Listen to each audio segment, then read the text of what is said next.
to stir the economy. President Kenyatta is expected to unveil a proposal to cushion businesses and Kenyans from coronavirus aftershocks. Mini budget expected to address gaps in spending and realign priorities as the government seeks resources for containment. Cuts looming at state as the state moves to adjust its spending amidst a slowdown in economic activity, signaling revenue shortfall. So we will see this today. We will hear this today at some point in terms of what exactly is going to happen with everybody's eyeballs on the stimulus package and what will be announced that will buffer most Kenyans and businesses in these times that we find ourselves in. So I think that's where everybody's eyeballs are right now, waiting to see what exactly will come through. The Nation's headline is Virus, Uhuru faces Devil's Alternative. Damned if you do, damned if you don't. Locking down the country completely will slow the rate of infections, but it could kill the economy. And without food, water and security for all, it could also be a recipe for social and political chaos. That's what it basically says. The key resolutions of the cabinet meeting: random screening. Starting tomorrow, Kenyans will be randomly screened for coronavirus symptoms and any suspected cases tested in a bid to stop the spread. Number 2, private hospitals. Review of the data to verify suspected coronavirus cases reported in those private hospitals across the country. Cabinet agrees to a request by the African Union to host the African Center for Disease Prevention and Control and citizens' welfare. The government will provide food, water and security before it considers localized shutdown of some regions. What I don't get is that provision of food, water and security. How the cabinet actually resolved to do that. To do that. Well, I guess we'll wait and see. I think there's a lot of push and pull, on the presidency to do something about this, or to announce at least that. We hear Amani National Congress leader Musalia Mudavadi.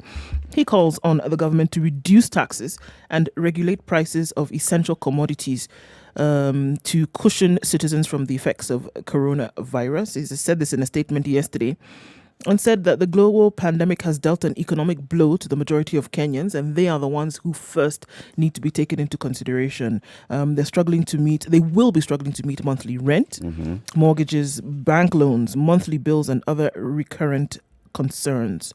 So the need for the government to step in and do something about that is great. So I think we have a lot of calls coming in from different corners for him to do something, for the presidency, for the government to do something about this. The real test here is, given the sort of very well-educated government bureaucracy that we have, and the expertise that is actually resident within the government, this is the time for them to actually show their mettle. This is the time for them to actually come out and do that which they were actually employed to do in the first place, and that which they have not actually been doing. They seem to have rested in the shadows for a very long time, and it was clear, we know that they exist, and they're somewhere within these agencies. So because the discussion, if you remember, even among us here, has always been wonderful plans. Absolutely. Wonderful papers on these matters. Crafted by people who exist. They're here. They, no one else. And yet, and the proof of the pudding is that we even export that expertise abroad. Okay? But now is the time to actually apply it here. This is the time now for the really high up to listen to these people who actually know. Yeah. I like that last bit. Yes. It's the higher ups to listen to these people, because I'm sure these people who actually know have come up with plans. Yes. The politicians are the ones who ought to bite the bullet. Like Dr. Mercy Korir was telling us yesterday, the medical profession has said, look, our best bet is ensure that you have tighter controls of movement of people.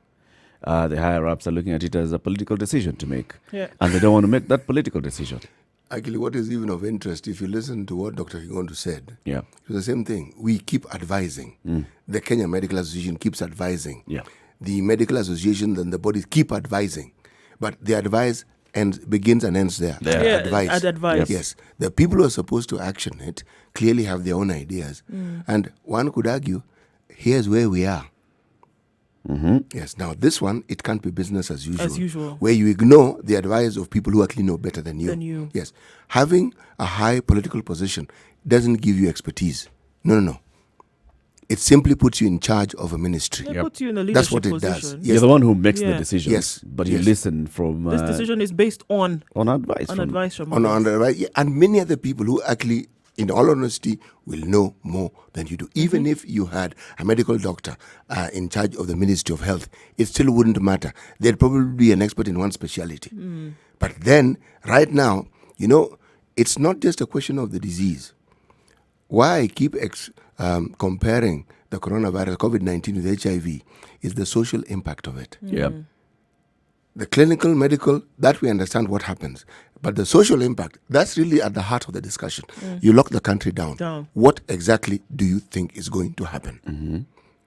All these people who rely on earning a wage, what is going to happen to Simple enough question. On the other hand, you don't lock the country down. Yes. People are What going is to, going to happen? What is going to happen in terms of the The high same rate of infections that people. would go through? Exactly. And what does that do to your health system? So which one do you want to gamble with is the question. Yeah. What and then measures how are do you you going take? to deal with it, and what measures are you going to put in place? Whatever decision you take, whichever way you go, have you put in correct and efficient measures to make sure that you'll be able to deal with it whichever way? We are plagued by analysis paralysis. Yes. Looking at it, talking We about it. talk. But people who are supposed to make decisions, no one wants to make that decision.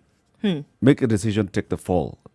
Or if you want to reverse the decision, just come back and reverse it. And This say, is the yeah. thing. I mean, look, even with all Boris this, Johnson said one thing, that following day he said a different another thing. Donald Trump said one thing. The next day he was, executive order came into place to release money from the National Treasury. Saying a different thing. 3 days before he had said something totally different. But then realizing after that, if you're referring to Donald Trump and America, when we go for this prayer session on Saturday, we should pray for him also. No, we should pray for the Americans, because them, they have coronavirus, then they have Trump. Okay? Two major issues he's a at the same plague. time. Because if you listen to the utterances of this man and you belong to that country and you're a citizen, I'm sure you'd wonder, do you hide? Do I ask for what do citizenship you in another do? country? Because this man represents the entire country. The utterances that he makes public are the sort of utterances you'd expect people to have among each other when they're having a drink. Things that are not substantiated, things that cannot stand any close scrutiny. Things that you would say with a bit of shame, actually. Yes, you sort of like feel, okay, I know it's a bit off. The man says them as though it was the most normal thing. Now, we also are in a position of great uniqueness in this sense. We have a situation where there's so much to learn from. There's so much happening around, and there's so much help being offered. It's being offered. Which takes me to something that we need to consider. If you look at page 6 of the Standard, there is a headline, How Politicians, Bureaucrats Milked Kenya Dry for 20 Years. And the story is this. A study was done in 22 countries. Okay.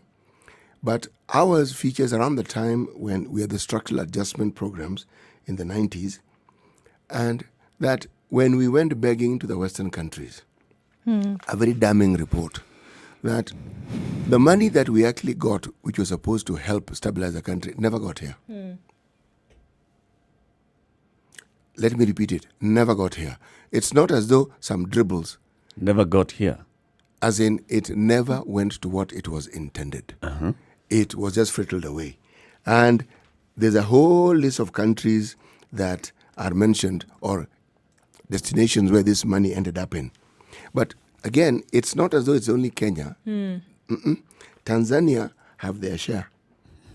Uganda have their share. Oh yes, they also have their share. This one is East Africans are well represented. Yes. Burundi represented, Rwanda represented. Okay, so no one can say. The only difference is this: it's the amount that people siphoned, and it is huge amounts. If I was saying the Kenyan politicians and the cronies stashed away more than $300 billion, $3 billion, you know that is a lot of money. We've heard billion so often. We think it is a lot of money. This is in dollars now. $3 billion. Dollars. 300 billion. Kenya shillings. Yes. And that is up to the year 2010. I get a headache. You are supposed to get a headache. Yeah. Now, they haven't published what happened from 2010 to now. Because it's not as though it stopped. It may not be in similar volumes, but believe me, you'll find that the pattern is true. Now, when you have a situation such as this one here, during the structural adjustment, many people probably don't remember it because you're talking about the 90s. Some people hadn't even been born. Mm-hmm. Those were very hard times for Kenya. For Kenyans. It was very, very. Actually, around that time is when people who had never known food shortages started knowing about food shortages. You'd find there wasn't enough maize meal. There wasn't enough flour for chapatis and so forth. You'd find basic things like sugar would be missing sometimes. There are times even salt. Strange time. But that was the truth. Now, what is also of interest, the World Bank came with some measures which mitigated against our own development. They said, one, the government had no business owning houses, meaning we had corporations and government, they used to house people. So it gave the government permission to actually sell those houses. The other thing it did, it said you need to reduce the workforce because the government had a bloated workforce. So people were being given something which at that time was called a golden handshake. Right. So, by the way, you did not need to get to 50. People got laid off at 35, 40, before they got to 50. But they took what they call a golden handshake. Now, the silver lining in all this is that this is the period when the so-called informal sector actually grew. And it's because the monies people were given, people went into the Juakali sector, but they went with knowledge. Because many of these people had been bureaucrats who were actually educated. Now, this is a different setup. Because what we're facing now is infinitely worse. Worse. Yes. This one is even worse than HIV. Because HIV were clear. That human contact and the level at which it had to be. This one, droplets. If you think about the enormity of what we currently have and the possibilities, and then you look again, same standard on page 4, and WHO casts doubt on virus cases in Africa. Meaning they're saying these numbers... They're actually saying it's not possible for the numbers to just something is not quite right. For the numbers to only be at 233... Mutahi Kagwe said, stop, we've got to have pride in ourselves. These guys will always cast aspersions on us. Tedros Anyway, Ghebreyesus says it's if not people possible. are sick, where are they? So yes, what WHO is saying, we are not reporting them, so where are they? Well, here Are we he hiding is. them He as well? says, we cannot take these numbers. Probably they are undetected or unreported. He said even if the 233 confirmed cases were the absolute figures, they still marked a starting point, and that sub-Saharan Africa had the continent in general should prepare for the worst. Let's take a look at that in detail shortly. It's 18 minutes after 6 o'clock. Good morning. This is a Situation Room. It's Kenya's biggest conversation.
Spice FM. Spice up your life. The weather It's with mostly cloudy Spice in Nairobi this FM. morning at 18 degrees. We're going to see highs of 25 and lows of 16. A chance of showers later on in the afternoon. Taking a look into Nyeri this morning at 16 degrees. It's mostly cloudy. Thunderstorms expected later in the afternoon with highs of 23 and lows of 16. In Nakuru, it's mostly cloudy at 18 degrees. It's quite warm as well. We'll see rain coming in later with highs of 24 and lows of 14. In Eldoret, it's partly cloudy at 13 degrees. It's going to be clear a bit and then going to a rain session, highs of 24. In Kisumu, currently partly cloudy conditions at 21. Showers are going to come in quite early with highs of 29. Taking a look into Mombasa, where it's cloudy this morning at 27 degrees, experiencing then highs of 32 and a chance of showers as well. In Malindi, partly cloudy at 28 this morning, highs of 32 with rain showers expected. Taking a hop then into Kampala at 20 degrees. It's mostly cloudy, thunderstorms expected later with highs of 27 and lows of 19. In Dar es Salaam, it's mostly cloudy at 26 and chance of showers with highs of 32 through this Friday. Looking into Johannesburg at 15 degrees, it's clear skies this morning, highs of 24 and lows of 14.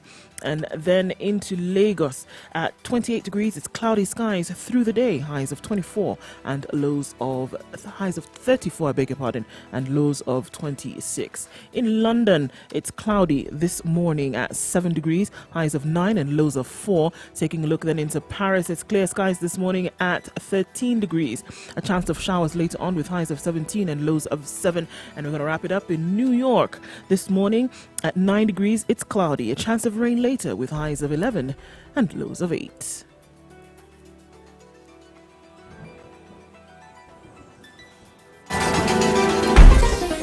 Chilled Spice. Mature, intelligent talk every morning.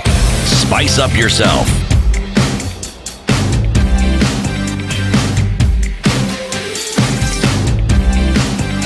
Mornings done right. 94. Yeah, so Gabriel Seuss is saying the World Health Organization is not just taking these figures and saying 233 cases reported across the continent so far. Not possible. He goes on to say that in other countries, we have seen how the virus accelerates after a tipping point. The best advice for Africa is to prepare for the worst and prepare now. So one, it's clear. Number one, they don't believe that this is 233. Number two, the reason for that would be that many cases then would be unreported and essentially people are sitting, in their pockets with symptoms and are not coming out and sharing this. And he says, Africa should wake up. My continent should wake up. By Wednesday, Africa had 627 confirmed cases, 16 deaths and 40 persons who had recovered. Kenya, which is one of the countries in sub-Saharan Africa, has 7 confirmed coronavirus cases so far. By Tuesday, the government said it had carried out 111 tests. The Ministry of Health, Acting Director General Patrick Amoth, has ruled out mass testing anytime soon, citing a global shortage of testing kits and equipment. We cannot test everyone, he said, unless they have the symptoms that match the disease. But Keberesus is saying, you know what, it's going to get bad. It's going to get very, very bad. You need to act, and the time to act is now. Is now. He's talking about quarantine and isolation, which is, it's true. It's important that the government now put in those measures, especially knowing the state of your health facilities, your health systems, knowing, of course, your access to testing kits. So what's the best thing to do? Think about the other measures, quarantine and isolation. Yeah. And for many African countries, we know this thing is going to be imported. So you have the entry point. We have one airport. It's not like other countries which have very many operating international airports. In the case of Kenya, we have 2 very busy international airports, Mombasa and Nairobi. We have other less busy international airports. Kisumu, it's hard, you'll hardly find any airline landing directly in Eldoret, in Kisumu, in Isiolo. So we have 2, Nairobi, Mombasa. JKIA, Mombasa. So that's the best place to put in those measures. But it could be. I want to believe that right now the 233 that have been reported are the 233 that have presented themselves. All right. Of course, not saying that those are the only cases in Africa, but those are the ones that have presented themselves. And the second thing that he said, we have seen spikes after some time. Yeah, even the Kenya's health ministry has said, expect a spike, expect some numbers to rise. You see, what what WHO seems to be saying, or what they're quoted to have said, is not just true of Kenya, it is true of the West as well. Yep. Because part of the reason why you actually have these spikes It's for one simple reason. The awareness that people need to actually get tested, and the awareness that is now available. Remember, they were told, but they also ignored it. It's not as though they didn't take it seriously. Americans did take it seriously. Europe didn't take it particularly seriously. Now, and they have health facilities. So it's when people not started getting sick, people started dying in large numbers. Because for the longest time, remember, what was referred to, what was considered the signs of the virus, are signs that people tend to have during cold seasons. And these are related to influenza. So again, when you're talking about testing, even people who it is assumed had died from influenza, we don't have records of them being tested to determine whether it was really influenza that they died from or whether it was the coronavirus. So to point at Africa, this is just the dog that you are used to hanging and blaming because we seem to be the citadel for all manner of diseases. But the truth of the matter is this. There could be special circumstances that probably protects the continent. Not that they've done something wonderful. No. If you're telling us, for instance, and we're reading every day that a combination of drugs that are known as ARVs together with some quinine, chloroquine medication, the combination of these has been known to be effective. It's being documented, it's being published, it's being spoken of openly, and there are publications that are telling you the steps they have taken to get there.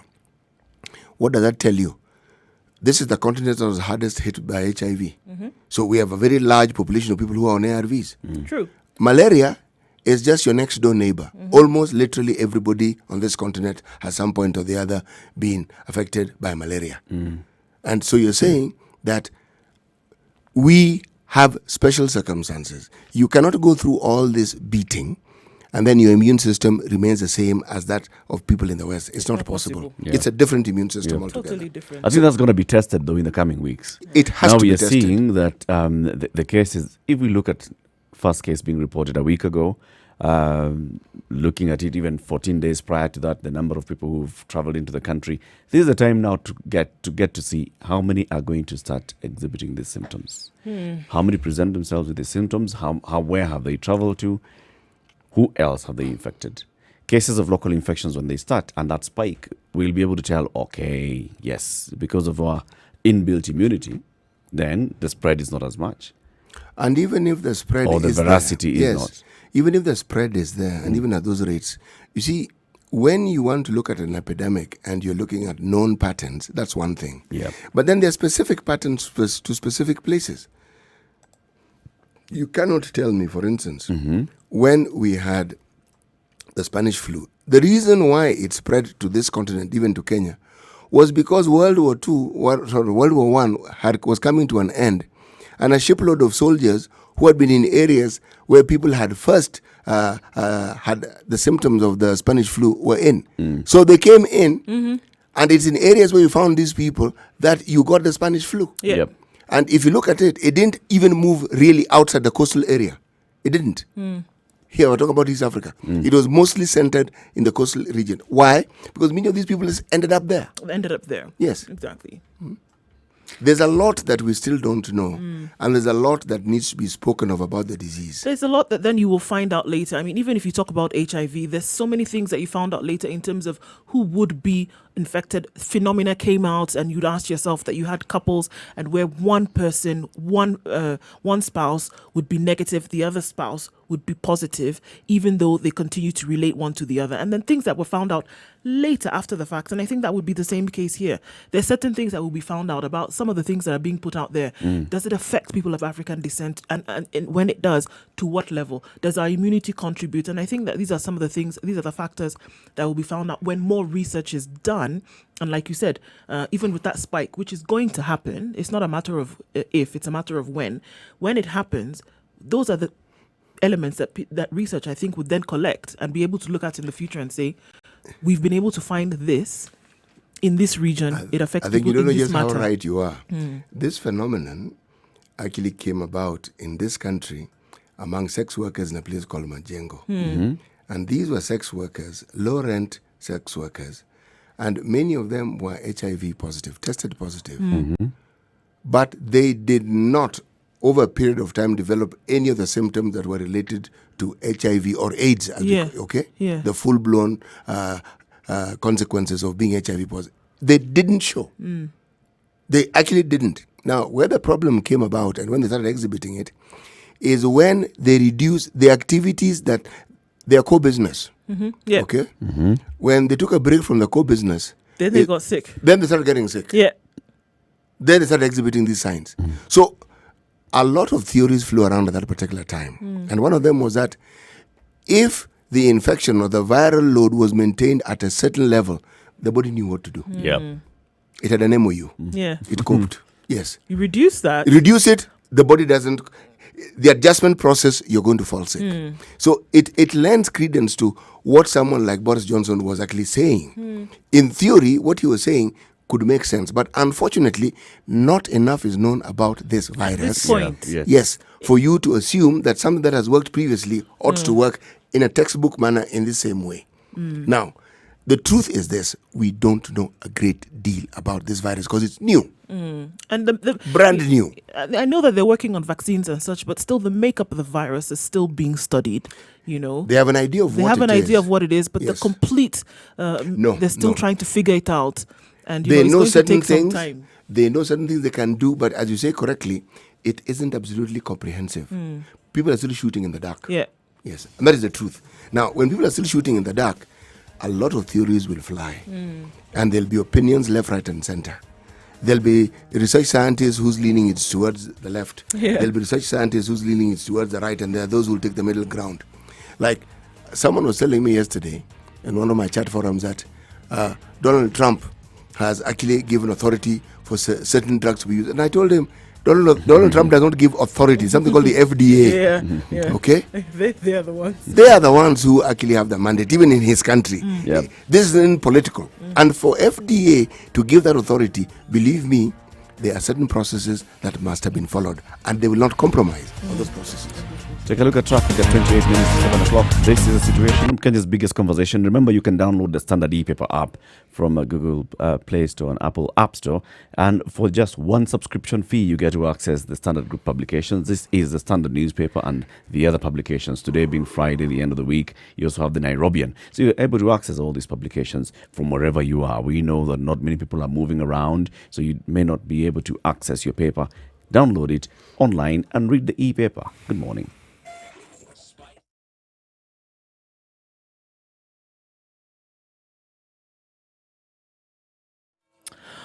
All right. Well, Thika Road this morning is a ghost highway, literally less than 20 minutes, and then getting right into the CBD. Clear both lanes, in and outbound. Wayaki Way, no jam all the way to town. It's very clear this morning.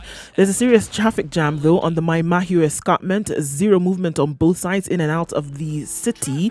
So we have some people moving out of Nairobi. Understood that universities and tertiary institutions closed today. So universities, colleges around the country, people are leaving, but we have traffic in and out of the city at large. Awings Kodek moving very quickly, very smoothly today. Langata Road, no problem whatsoever. So within the city, not much of a problem. On the outskirts of the city, though, this is where we have traffic. All right, Mombasa Road looks very, very good today. No traffic whatsoever. Getting into town at record speed. We'll see what it looks like in a short while. It being Friday, people are closing down for the weekend, closing down for Corona as well. Let's see what it looks like in a short bit. Spice FM KE or 0719-012-600. Give us a call. Let us know what you see. If something pops out, we want to be able to share it.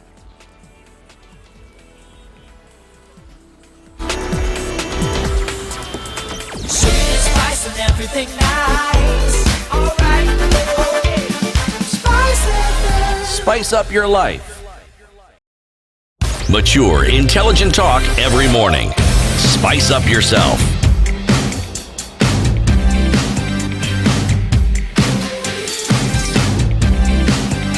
Mornings done right. 94.4 Spice FM. How are you doing? In Mombasa, you're listening to us on 87.9, 102.5 if you travel to Kisumu. Nakuru 96.0, Eldoret 96.7, Nyeri 90.9, Malindi 97.7. The live stream is up, www.spicefm.co.ke. We're on YouTube as well, Spice FM KE, Facebook, Spice FM, and Twitter, Spice FM KE. We're taking a look at the newspaper headlines, what's been covered on the papers today. Page 4 of this is the Standard. Trader forced to isolate. So let's talk about this quarantine and isolation story. So a trader who had come in from Lisbon, Portugal, he's a Kenyan, had come in from Lisbon, Portugal, had been asked to go and self-quarantine, but did not apparently self-quarantine for long, because soon after he was noticed in various entertainment joints without getting a checkup. So somebody snitched on him, called on the authorities and said, this person traveled into the country just the other day, and even before 14 days are over, I'm seeing him all over this city. Police caught up with him, and they have now taken him to Mbagathi, and he's under isolation as tests are conducted. Necessary for that to have happened, I think. Just again, looking at the number of people who come into the country, and the question then is, coming in from what would be hotspots at this point, the UK, the US, wherever it is that you might come in from, and your vitals are taken at the airport.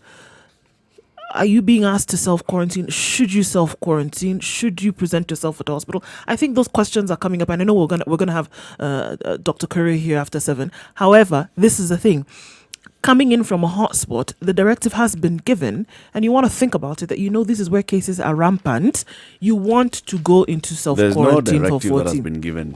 Yeah, it's not been made clear. This is the question we're asking. Urging and encouraging. Okay, what this self-quarantine, what is it? What comprises self-quarantine? That's it. That's the thing. Do What I do you stay do? at home, lock myself in the house? Ideally, those who have done self-quarantine, you stay at home. Now, if we take the case of like China and what they are doing now and saying anybody who's arriving into China must go into self-quarantine for 14 days, it is you stay indoors. Yes, this is the Don't get out. Stay indoors for 14 days. Now, I spoke to a lady If it's a yesterday. hotel, you stay in your hotel room for 14 days. And this is what I'm talking about, that it needs to be very clear. And in this case, it is not clear. And you want to, the question should be asked, do we need to spoon feed people with this information? And I'm saying absolutely yes. You need to spoon feed people with this information, because they're going to ask questions or do what they want on their own. I spoke to a lady, a human, an actual human being yesterday, not a robot, okay? And she said to me, I landed from Tennessee 5 days ago, okay? I've been in my home. Tomorrow, Friday, will be the 5th day. The day she left and landed in Kenya, a case was found in Nashville, which is where she just left. All right. She gets into JKIA, and her vitals were taken, and she was fine. She went home, understanding that 14 days is the period within which incubation would occur. Incubation of this virus takes place. She decided, knowing what she does know, to quarantine. But do you know what she told me? She said, okay, it's 5 days now. By the time the weekend is over Monday, I should be okay. Yes, she said, I will go out. I have things to do. I should get it done. But she said, I've actually taken the responsibility to self-quarantine. It'll be 7 days by the time Monday rolls around, and I'll be fine. However, 2 people that she came on that flight with, this is Nairobi, real life, real time. 2 people that she came with have been all over the city doing whatever it is that they need to be running around. And they said they feel absolutely fine. So there was no need for them to stay at home. I'm fine. I'm fine. I don't see, there's no problem. Yes, we And you landed on can the imagine same the plane. number, I've been saying, How many imagine people were the on that number plane? of flights that have been landing Just to take that one plane JKIA alone. for the last 21 days. How many flights? How many of them come from Europe? How many of them come from, America via London, like we've heard? America via London, America via Amsterdam. How many have come from Rome? How many have come from Asian countries? How many have come from the Middle The East? focus has been on China only. Yeah. Yes. What about the others? This is it. Look at what we are seeing And the coming out cases that of the we've seen US. presenting themselves, none of them has been related to China. Nope. None. The US has been spiking in terms of numbers, and that's where we have large numbers of people coming into the country. Just as an example, then Yep. we have to ask ourselves the controls then at the airport, which you've mentioned, two big airports in this country, or rather busy airports in this country. And what are the controls? If she could tell us that, By the way, even she could tell us that their vitals were taken. Nobody's saying anything you're about talking where are about you coming airports, from. It's just Nobody's temperature, asking you and that's it. questions. Go as you like, do as you please, basically. There's something that perhaps should be mentioned. The charter flights don't just go to Mombasa Airport, they also go to Malindi. To Malindi. Malindi is not being mentioned. Yep. And a very You know, large Malindi has been called Little Milan. It has with good Yeah, reason. yeah. Because very many people who come from the country of Italy, many of them have residences in Malindi as well. Yeah. Now, unless their own government has put a halt on people traveling, which I haven't heard of, if one is going to give a report of these things, one has to be comprehensive and one has to be honest, because the government of Kenya has actually not stopped flights from coming into the country. Yep. I haven't seen, maybe you have, any documentation prohibiting flights coming from There's China. no order prohibiting any flights. Yes, so it is to futile land even into the pointing JKI. at China. What they've just because said is flights are allowed to land. However, if somebody has comes from a country that has reported a case of coronavirus, they'll not be allowed entry into the country. However, if you're a Only if Kenyan you're a resident Kenyan or a Kenyan passport citizen, holder. you can come into the country, but then you will You'll need be to go into required to self-quarantine. And that's self-quarantine. So if in the other cases, we're looking off air yesterday at what China has done and the kind of measures that China is taking. You arrive into Shanghai International Airport, that was the example that we were seeing yesterday, and they have classified countries. There are countries like Italy, like the UK, that are considered red. There are countries that are yellow. You know, the cases are there, they are rising. There are countries that are still green, very few cases, or 0 cases. So if you arrive from Kenya, then you are green. There's a procedure that you go through, but you will be required to go and self-quarantine. They also check, where do you live? Do you live in a house that can accommodate the number of people that are there? Are you going to live with other people? If you're going to live with other people, then you go into a hotel. Government designated quarantine center. And somebody's checking. In fact, it's not you who's going to take yourself. You're The taken. airport transport is called, and you put into that airport transport and taken to that center. If you're going home, then you're told, who is taking you home? Do you have transport arranged? No. All right. Airport transport takes you. You go home. And when you go home, there's the sort of the nyumba kumi and all. Those ones are told, this person is supposed to be in here for 14 days. You will not get out, my friend. 14 days indoors. We'll None of come this and collect business of, garbage, I feel put better garbage after. outside. Yeah, Shopping has been done. You've been given the basic provisions. stay there. Stay in there for 14 days. In Kenya, you're told, go and self-quarantine. No, you're not Chungo even. This is sinini. what I'm saying at the airport. You're not even told. This lady who spoke to me, okay, you The only documents thing checks, was temperature, finish. Karibu Kenya. Nobody's asking you any questions. Nobody's giving you any suggestions. Self-quarantine. Nothing like that is happening. So how many people were on that plane? How many people were given then entry into the country? Did they fill up any form? She didn't fill a form. There you go. She even did not on fi- the she- even on the flight. she- There was no form filled. She told, and that's why I insisted I was talking to a human being who told me, this is what happened. And she said, my friend who I was with on the plane and other people that I know, 2 ladies, traipsing about the city like no problem. And they landed 3 days ago from the US. Okay. When we had this gentleman who actually took a picture of the China Southern Airlines, gentleman by the name of Ali. Remember, we saw copies of what appeared to be letters of termination of his services. Yeah. But of interest is the comment that was made by our Minister for Transport. He said, Ali is not a whistleblower, but a criminal who should be locked up for a breach of security. Okay. Now, that particular unfortunate statement bespeaks volumes of the attitude that our high-ups have about serious matters. So you are actually forced to ask, so what on God's good green, formerly green earth, is their focus and what is their priority? Really, what would you prefer? Yes. What would you And prefer in see, this case? When people say the government is being bashed, it's not being bashed. The government makes so many mistakes. Their signs of ineptitude are so overwhelming, you actually are spoiled for choice as to what should I pick to mention. And what you would want to do, you know what? You would want to know how bad it is. This is the thing. In order for you to do something to make a situation good or better, where you need to start from is actually how bad it is. Let us know. Other people coming to the country? Then from there, do we need to know what? Then we need to know what needs to How be done. long has it taken the government to give specialist medical people center stage in this matter? How long? The Secretary General of the nurses is saying, look, not enough. We've not been involved. We Yes. we could ask our members to go on another go slow. Remember, politicians have been talking to us about a medical crisis. Politicians. And making political statements, which usually, when you listen to carefully, mean next to nothing. Nothing. Yes. But they were been happily, meaning for them, it has been business as usual.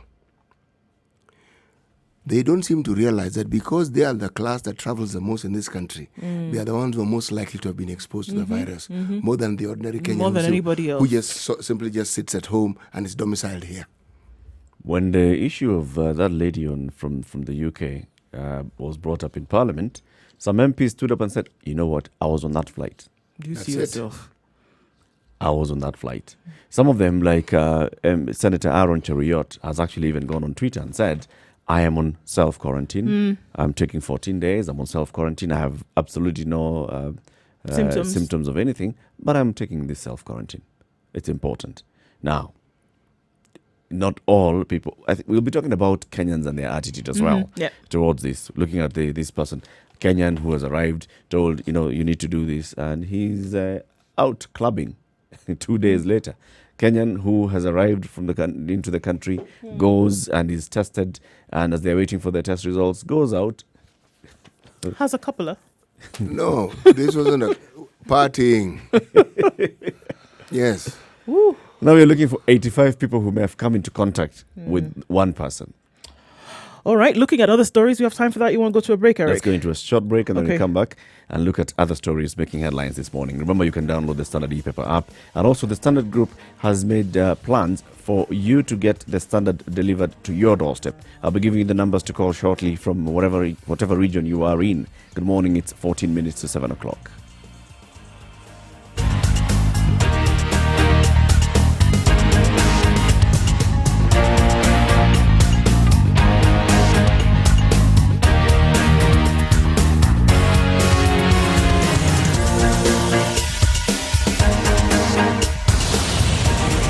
Online, mobile, and on radio. Instagram at Spice FM KE. Sugar and spice and everything nice. Everything nice. Spice FM. Spice up your life. Mature, intelligent talk every morning. Spice up yourself. Tuned in and, of course, listening to and finding out what exactly is going on in the country as per the coronavirus, COVID-19, and saying, there's a lot that's going on. We heard in the last few days, Governor Oparanya talked about the fact that those must bury their dead within 24 hours, asked basically for an evacuation of morgues and mortuaries, as it were. Rift Valley governors have now ordered the closure of all mortuaries. They followed suit, and as a way of preventing the spread of the deadly coronavirus. And even further, families that lose their loved ones must bury them within 24 hours, as all mortuaries in all 8 Rift Valley counties will remain closed. Local governors said they took the decision as a measure in control to control the virus from spreading after they were advised by doctors. The announcement was made by the governors of Uasin Gishu, Elgeyo Marakwet, Nandi, Baringo, Trans Nzoia, West Pokot, Turkana and Samburu counties after a consultative meeting at the Moi Teaching and Referral Hospital, Eldoret, on Wednesday. Uasin Gishu's Jackson Mandago, who read a statement on the team's behalf, said the decision was made to reduce gatherings during burial ceremonies. Mandago, who is also the North Rift Economic Bloc, said they had also restricted the number of people attending the burial ceremonies to a maximum of 50. So you lose a loved one today, within 24 hours, they must be buried, and your funeral services cannot hold more than 50 people. How's that going to be monitored? This is the thing I don't. What? Again, to Ensuring look at that the only ensuring 50 of these that there are only measures. 50 people at a funeral. Chief. Remember, they removed the administrative police from the chiefs. Yeah, So- but the chief has access to the police, the local police command. I'd like to see that one working. The chief Eric, I would actually like to see that one working. of ensuring that Oh, you see, yes. the chief knows somebody who was chief is in the locality. The chief knows somebody who has It's his passed on. area. This- It's where he comes from. Yeah, there's a bereavement in a certain family. First thing the chief does is going there and issuing the order. What You I'm guys ensure referring that to you here. don't you don't invite people. But funerals, people are never invited. Eric. Yes. They just show up. Number one. Number two, chief announces to everybody that, you know what, you're not attending funerals.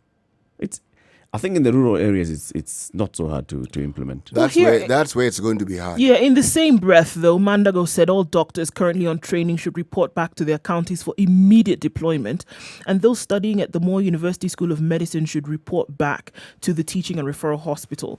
They also urged residents not working but live in towns to return to their rural homes and only go back after the virus had been contained. It doesn't say anything about the implementation of these measures. In the rural area, we've seen many, many times during a funeral, you have mass gatherings. It would be interesting to see how they're going to make sure this is ensured.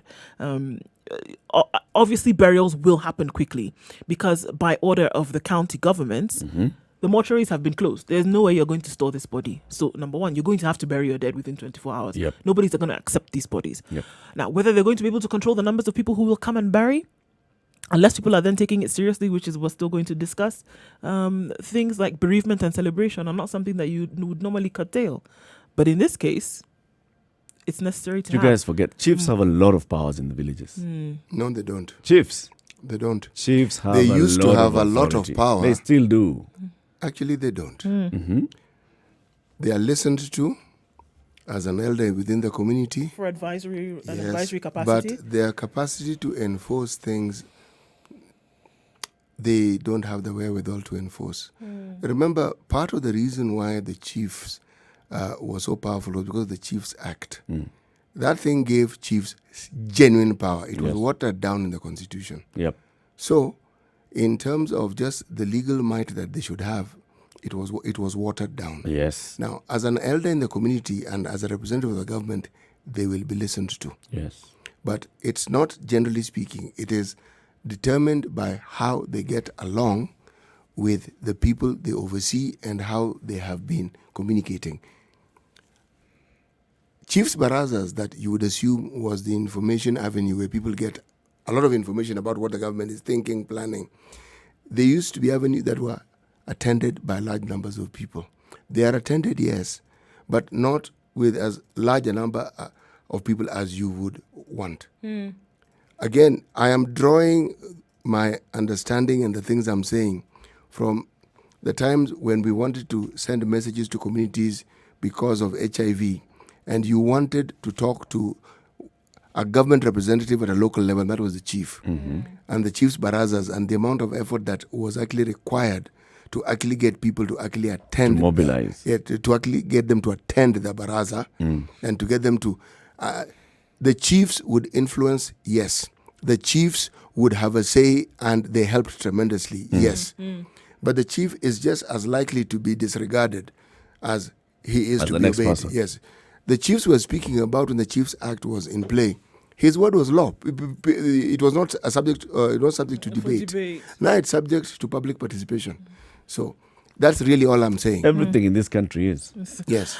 Well, livestock markets and pubs to be shut down as well. We see this in the Rift Valley, where Regional Commissioner George Natembea ordered the immediate closure of livestock markets and bars in the region's 14 counties, alongside this same directive about the mortuaries and that closure. Interestingly, he said all administrators are the ones who are going to be directly involved in ensuring that these facilities remained shut. So the possibility that they also then could be deployed to make sure that these kind of public gatherings, such as funerals, then would not have more than 50 people involved. It would be interesting to see. He chaired a regional coronavirus preparedness committee meeting, bringing together the regional security team and stakeholders drawn from the education, environment, water supply, and tourism sectors. So then pushing out these measures through all those sectors.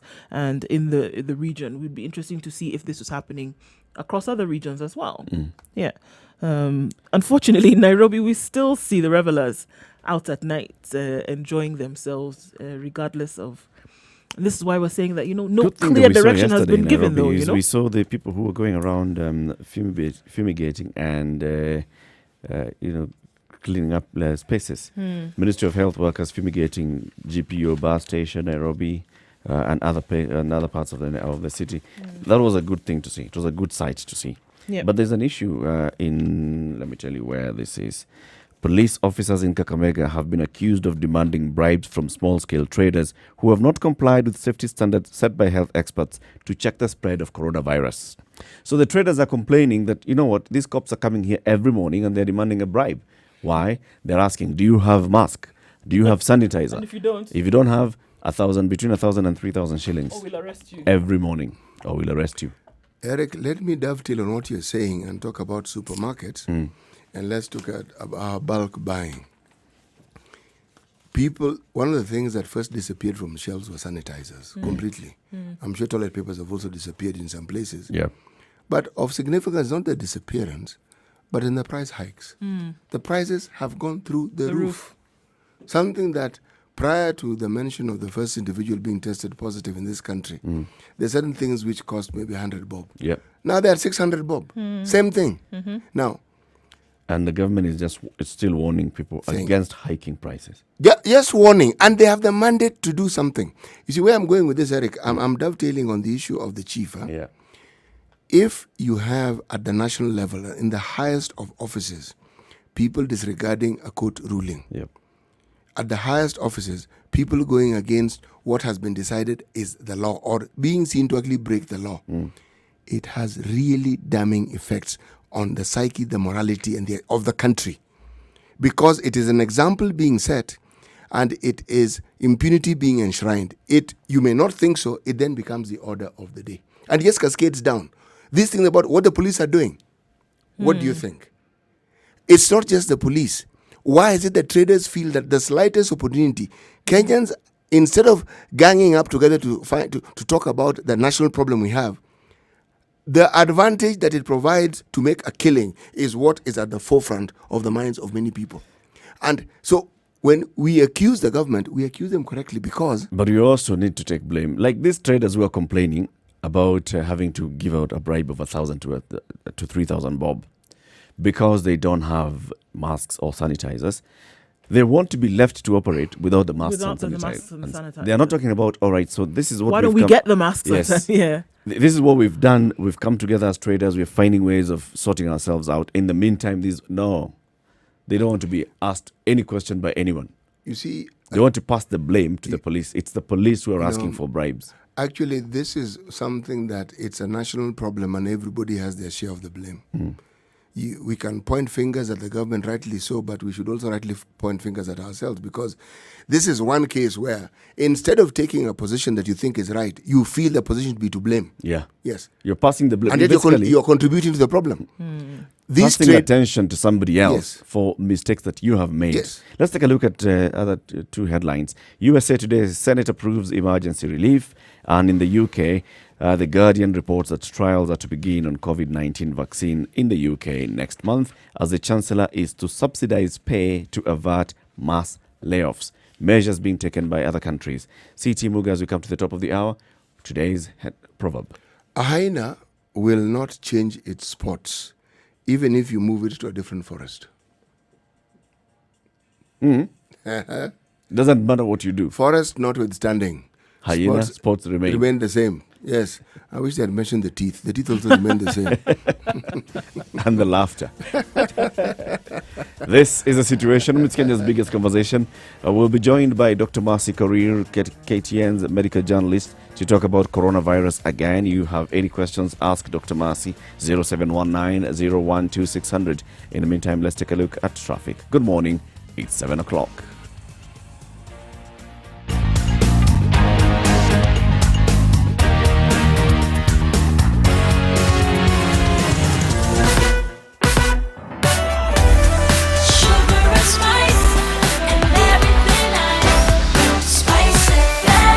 spice up your life. Spice FM, Nakuru. We still have good movement on Mombasa Road, Langata Road, coming through to Ngong Road, outside, coming then through to Wayaki Way. Thika Road is an absolute vehicle dream this morning, inbound towards town. Unfortunately, there's been a bad accident right at Allsops. This could be that because the road is so clear, people are moving a little bit faster than they normally would in the morning. So you want to approach with caution, waiting for emergency services to show up there, but it looks pretty bad from all indications. Kiambu Road moving very, very well, then joining the superhighway right after the Pangani underpass and along Muranga Road until town. It's every driver's dream. The fog on Mombasa Road this morning, however, is very, very thick. Right around the JKIA, visibility is very low. So even if you're moving a little bit quicker, you want to take it easy and use your lights because it is quite low today. All right, apart from that, nothing else except from the serious jam that we see right around the Mai Mahiu escarpment, moving in both directions towards Naivasha, Nakuru. It is Friday, people are going away for the weekend or running away from the COVID-19. We'll wait and see what that is all about in a short bit. Spice FM KE, see something out of the ordinary, do let us know or give us a shout on 0719 012 600.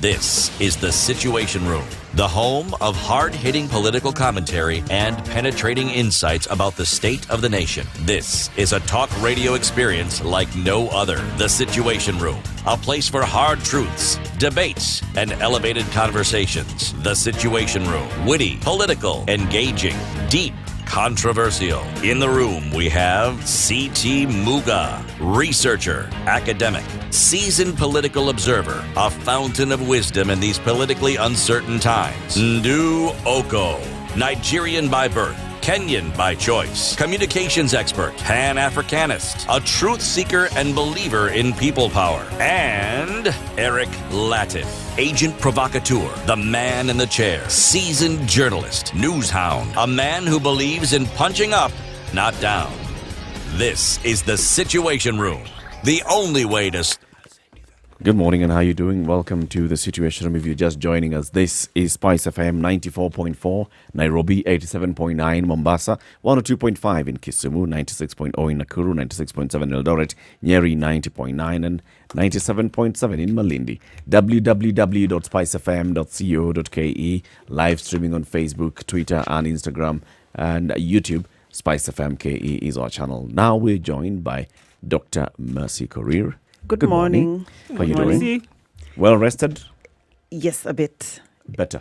better than yesterday. Yeah. Okay. It's been what's it called? It's a going. The coronavirus pandemic is a going concern. The goalposts are moving every day. Everything is just different. Right. Every other day. So Busy season for you. extremely busy. This is the busy season for Yeah. you. And we're privileged to have you in the studio with us so you Thank can you very share much. with us all the knowledge that you gather on a daily basis from all the people that you interview and the new information that's coming out regarding the coronavirus. You want to know anything about coronavirus, any concerns that you may want to raise, Dr. Mercy Korir is in the studio. Ask Dr. Mercy 0719 012 600. Now, Dr. Mercy, we saw DJ Trump yesterday with... That's his name. Got it. I know, but I know Trump. what you did there. With the head of the Federal Drug Administration and the others, and they're talking about the kind of test that they're starting, the FDA is starting, mention of some drugs, and the possibility of them treating this coronavirus. Yes. What's the position on that? I think currently there are many trials going on in different places. And as at yesterday, when WHO was doing its daily briefing, they listed a number of countries.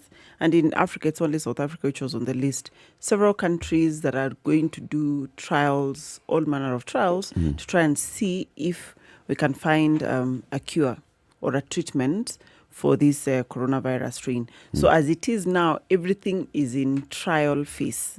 There's nothing that we can come out and say conclusively that this now is a treatment or this is a cure. Everything that is happening is in trial phase.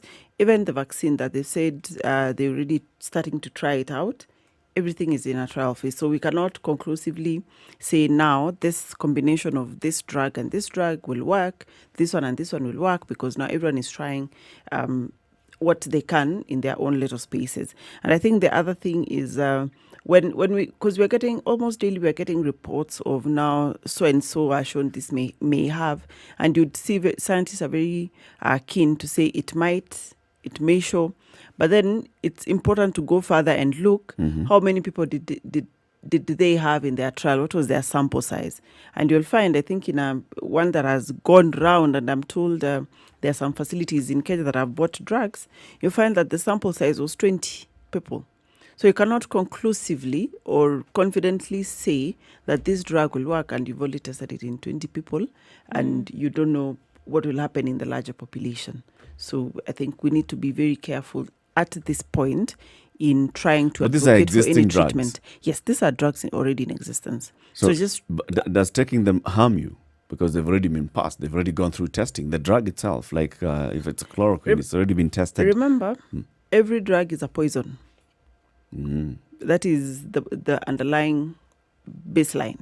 Every drug you take is a poison. Even the paracetamol that we think may not have much side effects can actually cause liver failure. So every drug is a poison. Yeah. That's why you only get a drug if you absolutely need it. So unless there has been clearance or it has been shown to help, I would advise against being cautious with all of these drugs unless it has been prescribed by somebody who has the rights to prescribe, which is a doctor. Remember now, if we say chloroquine causes treatment, people will try and buy it over I'll the buy counter. paracetamol and chloroquine. Yeah, and then they will add another one. For I it don't to know, be a ARV, cocktail and I keep don't in know, the another house. antibiotic. What are the side effects that they will carry from there? So my advice is keep off any drug at the moment unless prescribed by a doctor. Yeah. You know, this is a message that we are delivering here, and this is something that the Ministry of Health should actually have taken pole position in telling people, because it's not just drugs that we can buy off the counter. Herbalists are also going to come in with their own concoctions True. what they think can work. Yes, and I haven't referred to the people who actually specialize in remote control healing. Oh, good Lord. Not Okay. witch doctor. It's herbalist. Oh, Lord. Okay. Yes. I can't. CT. Now, on this, Dr. Mercy. Neem, I think in Swahili it's Mwarobaini. Mwarobaini, yes. Right. We've had a number of questions around this, and this seems to be the one cure-all for everything, like you say. And people are already thinking about steeping themselves in it, drinking it, bathing in it, putting it in bottles, steaming, and this will then protect you. Is this another thing that needs to be debunked? But of course, I think where we are now, with the level of fear, panic, uncertainty, everything, that cocktail of everything that people have, I think the best thing would be to stick to what has been proven, and which is prevention. Just simple hygiene with soap and water. Right. If and when you need to see a doctor or seek hospital attention, then at that point, they would be able to advise. But as it is now, I would caution Kenyans against the remote healers, herbalists, or even this existing drugs that people are saying in combination with this and this will work. And remember, these drugs even are not even supposed to be over the counter. Chloroquine is not supposed to be over the counter. Antibiotics are not supposed to be over the counter drugs. But we know that in our society, some of these things you can just get them when you just go and say, I think I have malaria, somebody will sell it for you. So at the moment, just keep off any of those medicines for your own sake. You may just bring yourself other problems that were not even, and other problems that COVID would not have even brought you. But Dr. you see, as a medical doctor, what you're saying is absolutely correct and it's appropriate. But you are speaking to lifelong habits that people have had. The care-seeking behavior of most citizens tend to move towards the self-medicating variety of treatment, where somebody deals with the symptoms. You say, are you unwell? He says, yeah, nimemeza. Yes, they'll tell you. See, malaria means they have a fever. Yeah. Okay? And joint aches. And joint aches. And they'll tell you, they'll mention a name. Yeah. And Fulani aliniambia ni Yeah. mzuri. Kwanza- alikule ikamsaidia. Yes, and then they'll throw in now some native concoction, like black tea with a touch of honey and God knows what else, Yeah. sprinkled Dropping. with something even funnier. And that one now says, I woke up. Then he thanks God for all that. And then tell you, I'm actually feeling better. You see, He'll even quote somebody in the village. yes, So mzee so and so. That mzee, he takes that and he's fine. Fine. He Yes. has never gone to hospital. yes. And they'll tell you about the things that were sent. You know, some barks were sent to me from home. Yep. And I've been boiling them for the last week. Yeah. And I'm, Na zinanisaidia. yeah, sana. Sana, I'm Yes. feeling better. I think, as we said, COVID-19 has presented us with a new world order where things are changing. So we have to rethink if now we are incorporating washing hands into our daily habits. Let's also incorporate not going over the counter into our daily habits. It may be difficult to unlearn, but this may be the time to actually do that. Because I usually tell people what works for City or Ndu may not work for me. Because whatever bag you have may not be the one I have. Yep. Maybe when you took your herbal concoction, the disease was on its own course of your body was fighting in its own course and getting over it. And then you took the herb, you think it's the herb that helped you, and probably just the body was working. So I may take the same herb and it may just But you see, what Take you're me fighting down. against are societal habits that have become the norm. One of the fights that we still have with the treatment of HIV is the understanding that our people have of illness. If I don't feel unwell, then I'm not ill. Start there. Yeah. Okay? And if I'm feeling unwell and I take something and it makes me feel better, then the moment I start feeling better, I'm healed. I it's stopped a taking problem it. we have with antibiotics. It's a problem we had with the ARVs. So what would happen is somebody has his stock of medication for, say, a month or even 2 months. When he gets better and his neighbor or his relative is feeling unwell, he'll tell them, actually, that shouldn't worry you. There's something I know something. There's something they give me here. That thing works wonders. So the person becomes a village herbalist. And it's because he's being kind. This thing made me feel better. I'm sure if you take it, It will make you Yes. feel better. In fact, antibiotics and the rest of the medicine. So I don't finish my dose and then you fall sick, I give you. yes, exactly. Because you're I feeling was you've- taking this one. tablets. And look at me 2 now. days. 2 days. 2 days. City. I was up and running. Here. You take. These are some scary, no? These are some of the habits, in my opinion, we have to find a way out of them. No, you have to communicate to them. You see, what We I'm have getting at survived. is, yes, boss, you see, that's it. Eric has actually got it. Because, I mean, you'll say what you want to say. They'll say, but, okay, yeah, but, we heard it with this, we heard it with this, but we're here. You have to understand the thinking of our people when it comes to ailments and illnesses. If you don't, you will message wrongly. And you will not be speaking to that person in a language they understand. You can't start by saying coronavirus. You have to start by saying this thing is not anything you know of, so that you remove the idea of what you've known. And you repeat it. It's not a cold. It is not these things that you think you know. It isn't that. We It heard is a something couple- else. Somebody said, well, ini homa too. You are not going to convince them it's not Homa. Fever, malaria. Fever. Yes. Fever is Go to malaria. Kisumu. Iko. Hata mtoto mdogo kona joto. Okay, and I don't know, Dr. Korea, from all of this, it also presents, I think one of the things I've said about this virus over time is that it seems to be a presenter of opportunities across board, It the is. virus itself. It is. It And if is. we look at just the way in which people ingest medication at whim, I feel a scratch in my throat, I'm going to the chemist to buy Septrin. I took my daughter to the clinic the other day, and the pediatrician told us that they're looking at a time where children people who are children, who are children now, will probably not have access to antibiotics by the time they are in their teenage years. Now, looking at the way in which we ingest medication at whim, are we at any kind of danger?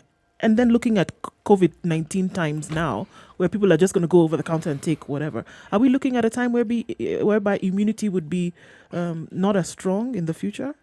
Definitely, not just even using or abusing over-the-counter medications or just buying medication over-the-counter when we are not supposed to. Yeah. But also there's use of antibiotics in animals where people use them for especially chicken, because you don't want your chicken to fall sick, you want them to grow Yes. well and Yeah, fast and all yeah. of these things, and then we ingest those chicken Hmm. and all manner of antibiotics that they've taken, because now the net effect is, and it is a big problem not just in Kenya but globally, of antimicrobial resistance, where at some point you find that there's no antibiotic that you respond to because over time the bugs in our bodies have learned to be clever and to know that if this molecule comes in, then I'll dodge. I'll this way. dodge. I'll find a way out of it. And the last molecule of antibiotics that was done was in the 80s. Wow. The last different. So what's happening now is just trying to modify what we have or have them in combination, just to see what we have, if they are going to work and for treatment of whatever illnesses that we have. So we find ourselves in a position where if we continue the way we are continuing, then there'll come a time where we don't have any antibiotics that will work for us. And now we'll back to the pre-penicillin days. All those days. Yes. We're discussing Kenyan peculiar habits when it comes to medication and healthcare.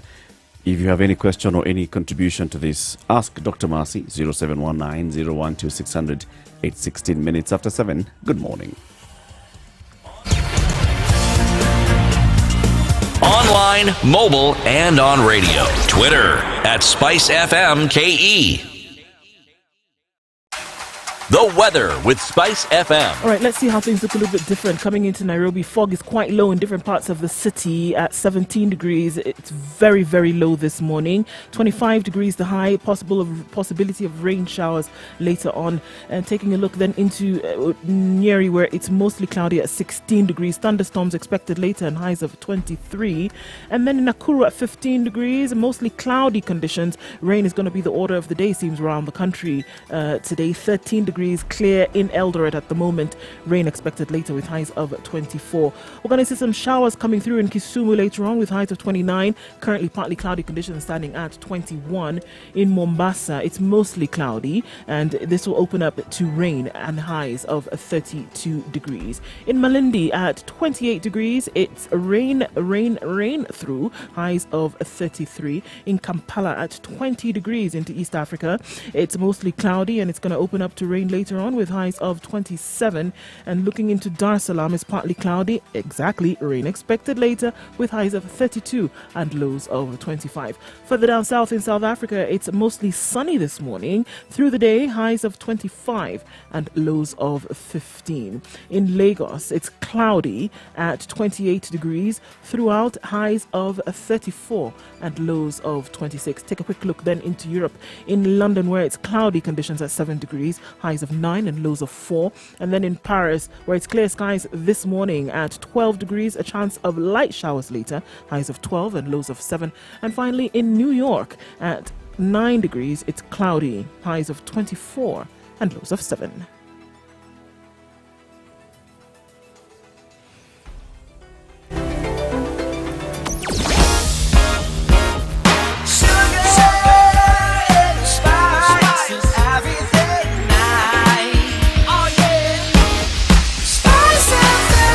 Spice up your life. Mature, intelligent talk every morning. Spice up yourself.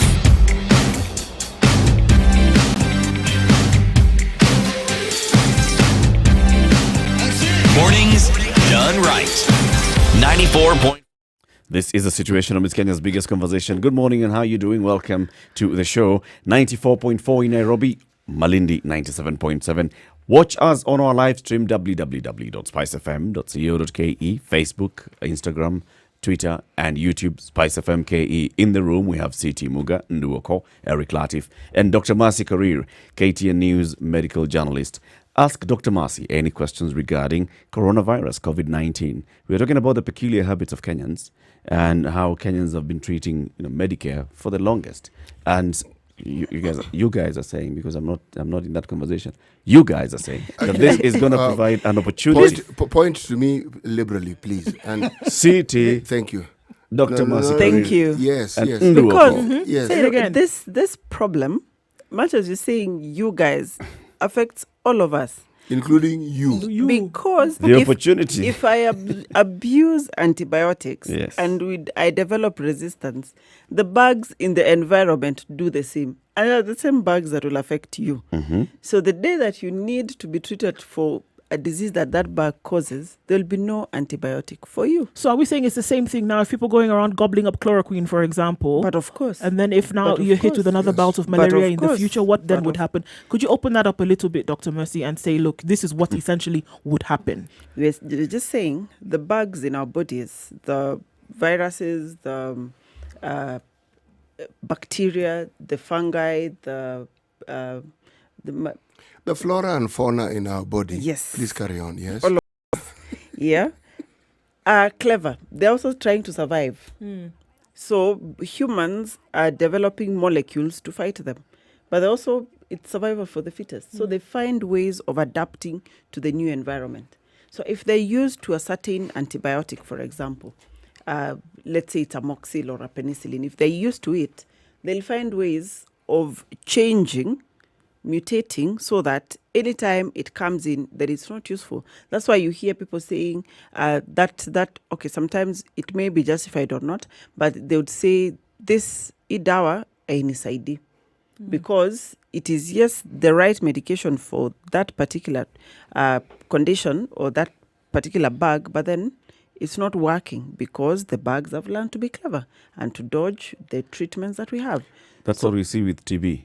Yes. Multi-drug resistant Multi-drug TB. TB and extreme drug resistant TB. And that's exactly the problem. And you see now, it's good you've brought up TB, and World TB Day is next year. I know despite having coronavirus, let's remember that we still have TB around.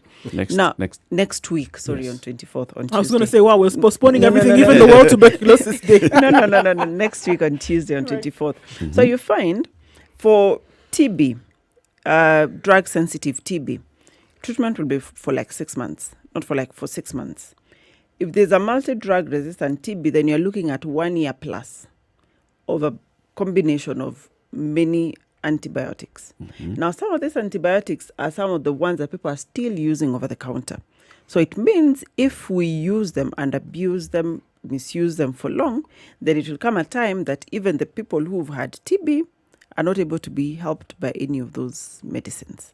And it's not just the people who have TB. Every one of us is at risk of TB. Remember that when somebody is diagnosed with TB, we don't isolate them. They're still part of society because they'll start the treatment and then they will mingle with us. So they're the same people we're in the matatus with, they're the same people we're in the supermarkets with, and TB is actually, in my opinion, more debilitating than the corona COVID that we're seeing right now.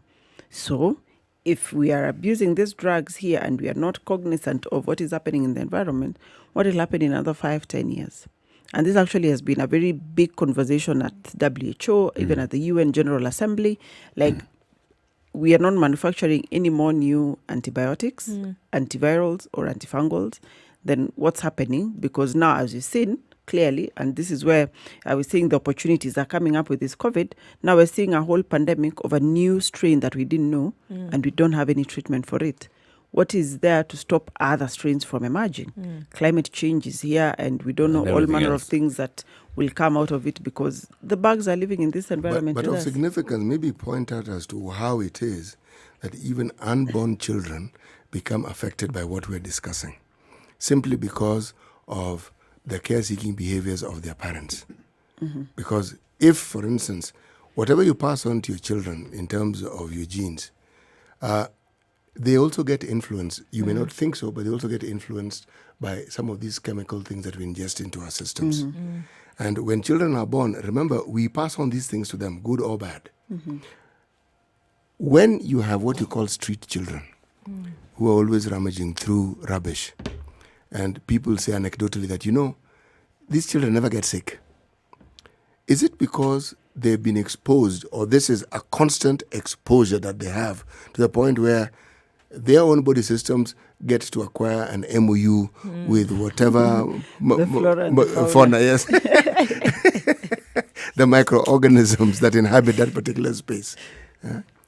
Well, I have not seen anyone who has actually done any study on street children to determine this, but it could be possible that. Where I'm going with this, the study was done and has been done on some of the indigenous communities in Latin America, some of whom with time grow smaller and smaller in body. As opposed to this current century where it is noticeable that people have become larger and larger and larger. And it's attributed to the diets, habits, and what have you. There, on the other hand, is diminishing resources. So the bodies actually adjust to what they have. And with the time, children are born, they're actually smaller than their parents, even when they're fully grown, simply because the bodies understand that in this environment, this is what they need to survive. Things are tough. The body does that. That doesn't require new research. It's something that's understood. But where I was going with the issue of street children and the exposure to dirt and microorganisms that some of us, just by looking, you can actually fall sick just by looking at it. It's the same thing about exposure. This is not even medicine. It's exposure to popular narratives, which are, in essence, false narratives.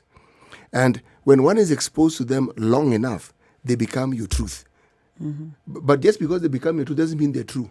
True. So a lot of false narratives that people have about disease is what must first be debunked. Things that people will swear by and say, haki, unajua hii, and yet haki sio hiyo. It's not true, right? We were listening to a recording of a lady in a place called Bangladesh in Mombasa. Her thinking was very logical. Said, from everything that I hear, this coronavirus is in Nairobi. It's a Nairobi disease. Yes. See? There are even people in Nairobi who say it's not there. It's only people in Kenyatta. Now, because I worked in the field of HIV and AIDS for the longest time, do you know how long it took for people to actually understand that this thing was real? And you know the false narratives that people were dying before your very eyes and they were explaining and saying, no, Chira, it can't be. You know, it's just this. It's just, they were all manner of explanations except the truth. And people were dying before one's very eyes. Villages were being decimated until we had a situation where you would go to certain areas. The head of that family was a 17-year-old, a 15-year-old, a 14-year-old, because everybody else had died. And if they were fortunate, there was a grandmother in their 70s, but looking as though they were 200 years old, simply because they were famished, they were malnourished, things had gone wrong. It took that stage and many, many millions of people dying for people to realize, hiya, you mean It's to tell me this thing is actually real? And even then, people will say, you know, this disease is of those people. Yes, it isn't of these people. It belongs elsewhere. Yes, so people didn't test. Now, you see, if you didn't test with HIV, you could have the virus and be just as well as everybody else. And nobody would know. Those peculiar habits of Kenyans. So there are those that are saying Inia, Nairobi. There are those that are saying this is for Rongai.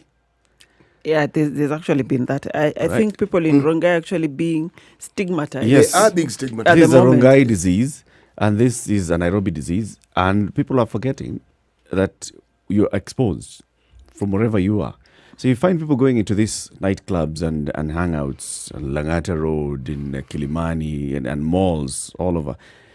Even as late as last night, there are still people out in these clubs. And we spoke about it during In the morning. In the morning. Yeah. Less than They are 12 still hours in these later. clubs, going to Meaning the for pubs. them, life as usual. life is as normal. And life isn't as usual. No, it isn't. Ikitu Exactly ikikuja, we changed. will deal with ikikuja, we will deal with it. The thing is, and I don't know, I mean, coming from, if we're going to look at it from a social point of view, from a medical point of view, that to say it's not a matter of when it comes, it is here with us right now. What do we need to do to get it to sink into people's minds and understanding that it's not something that's going to come in the future? It's not like the rapture, and even that we don't know, it could happen today. But look, it's not something that it's here right now. It's something that we're experiencing. Ndu, may I chime in and just say something here? In addition to what we are saying, remember, the vast majority of our population, if we are told, and if it is true, that 75% of our population are under the age of 35, it tells you that in this population, very many of these people are not employed. So, what do you think is their priority? Or if they're employed and it's a hand-to-mouth existence, what do you think is their priority? This is what they're going to eat today. This is true, and Yes. we've already seen prescriptions. Yes. We Yes. have seen from the public prescriptions for a lockdown, and they say, okay, that's fine. Even if a lockdown is coming, please, can it not be more than 30 days? Because after 30 days, we need to get back to work and we need to be able to eat. So, I mean, it's already been prescribed how long it should be. What should we be putting out there? But in terms of consider, they will even timelines? tell this particular coronavirus to just join the queue. Okay? Because there are other diseases that are worrying. Which Chikungunya. Yes, exactly. Which they Big names. Yeah. You know the And chikungunya? dengue. Not. dengue, yes. These things that we Chikungunya, think are dengue coming fever. up, Oh, Yes. they are occurring because of climate change. Yes. Now, you mentioned and the unemployment issue, the people living from hand to mouth. I remember yesterday we were having this conversation that social protection should come from government. I mean, from a public health perspective, lockdown is absolutely necessary. Okay. But now the thing should be, how do we enforce the lockdown? Right. And these are the things now that government should be looking at. Do we cushion landlords and landladies, for example, and say people can pay half, the government will pay the other half, so that people don't have to worry about how am I going to pay this. And on the other hand, somebody doesn't have to worry about where am I going to get my rent, because on the other hand, they're paying loans. That's one. Do we consider who are the most vulnerable? Who are this group of people who need to have food today? Yep. And how much money do they need? Do we put money in their pockets so that they go home? These are, in my opinion, the conversation that the government is supposed to have, that people who are making this decision are supposed to have, if we are to limit this The spread of this virus. pandemic. And this is So not something that should be, the government should not be having this discussion now. No. no, The I government should have had like it on 30th 4 different January. scenarios, and they're saying, all right, if we get to this scenario, these are the measures we put in place. We get to the extreme scenario, Yes. this is it, and we'll be ready in this particular manner. Of course, we don't know whether they've had those conversations before, I'm or sure whether they're they- I'm thinking sure about they've it had now. those conversations are on the table. They're not easy. They're difficult because, remember yesterday, Welia was telling us, we don't have a capacity to, we don't have money. Yep. So somebody has to think about where is this money going to come from. And we have to make very painful decisions and make sacrifices. You know, I was just thinking about it. When we needed to have the Huduma number, there was money. A referendum was coming without this corona. BBI, there's been money for We all of would have these had things. referendum I was in actually 2.5 waiting for you months. to finish speaking to ask you to repeat that statement of we don't have money again. Yes. Because I was going to ask you, when you say we don't have money, what exactly do you mean? So that's what I was we saying. do have money. We need to prioritize. So is this disease affecting, prolonging the effects of this disease more beneficial than looking and prioritizing and getting money to cushion the most vulnerable in society? Which option? To me, it's very... Which trumps the other. Yeah. So it should be as straightforward as that. But, well, the politicians will tell you, the political decision makers will give you very many scenarios to look at. 27 minutes to 8 o'clock. This is the Situation Room. It's Kenya's biggest conversation. Any question you want to ask Dr. Mercy Karir? We're discussing coronavirus, COVID-19, Kenya's preparedness, and what we ought to know, what you ought to know, what you ought to do about it. 0719 012 600. Let's take a look at traffic, and then the conversation continues.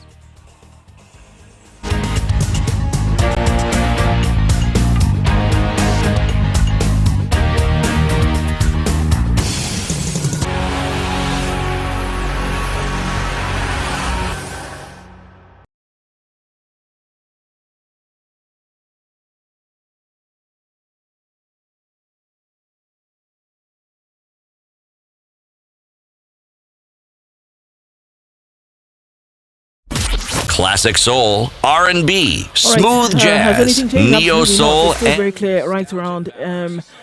Transport available. Mombasa Road is really clear. Coming out of the Thika Superhighway, no problem whatsoever. The main problem would be that people are refusing to get into public transport this morning because a lot of these public service vehicles do not have sanitizers or water or soap or any kind of other preventive measure. And this is what people are complaining about this morning. So they say we'd rather walk than get into these vehicles today. So we might see at some parts a walking nation. We'll see what that looks like looks like in a bit. Spice MKE, if you hold up anywhere, do let us know. 0719012600 is the number to call. There's no traffic on the roads right now. Really is open everywhere you turn. Unless something different happens, then you should please let us know.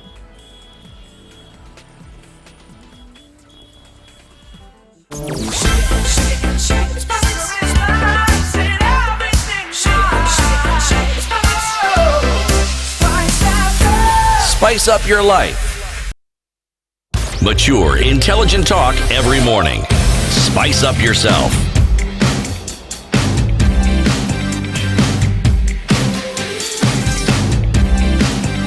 Mornings done right. 94.4 Spice FM. Mimi ni mkaaji wa hapa Bangla. Mimi mambo ya coronavirus, I'm not much concerned about it because siwezi niambie nikae kwa nyumba ati coronavirus iko hapa nje nikose maji. Mombasa cement lete maji, mimi nikose maji. My friend, ikifika Mikindani ndo ndakuwa na wasiwasi corona imefika wapi. Mikindani ni kuwe chonjo, precautions. Sawa. So serikali wanasema sijui tuoshe mikono. Sasa ukienda kwa duka tunaonawa ndo ununue kitu. I don't have that time. Wacha inifikie ndo nijue corona iko.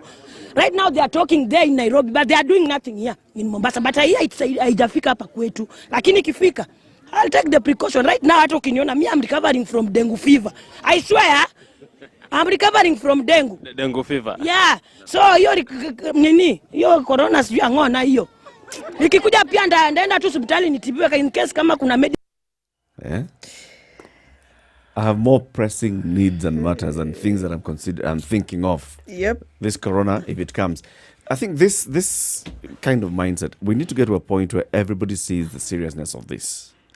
And yes, despite everything else, with everything else that you're dealing with, please ensure that you don't have to deal with this one as well.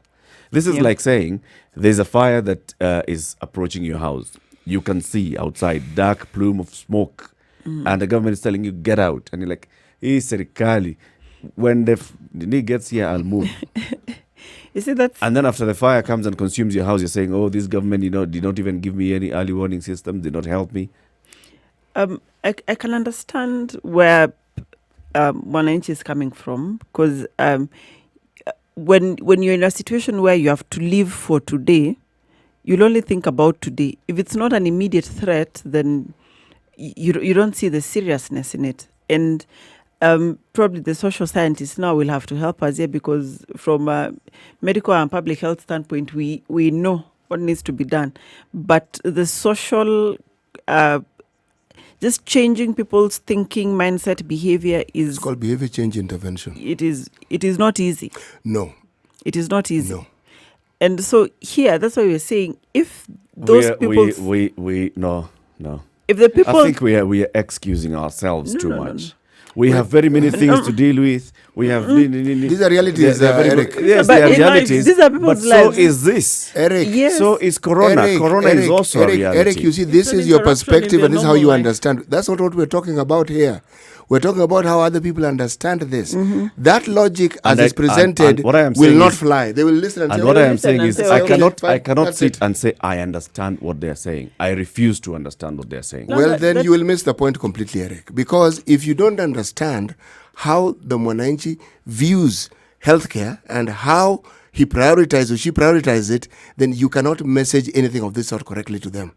It will be just one other government statement among many other government statements, among many other government promises, and it won't matter. You tell them they're going to die. So what? People die all the time. It And was they in say this we were very... going to die anyway. Yes. If it was not dengue or chikungunya, then it's this coronavirus. Yes, or a vehicle or malaria or something. So what's the big deal? It was this very studio where we had a conversation with somebody who called in, and he talked about the fact that his son was unwell.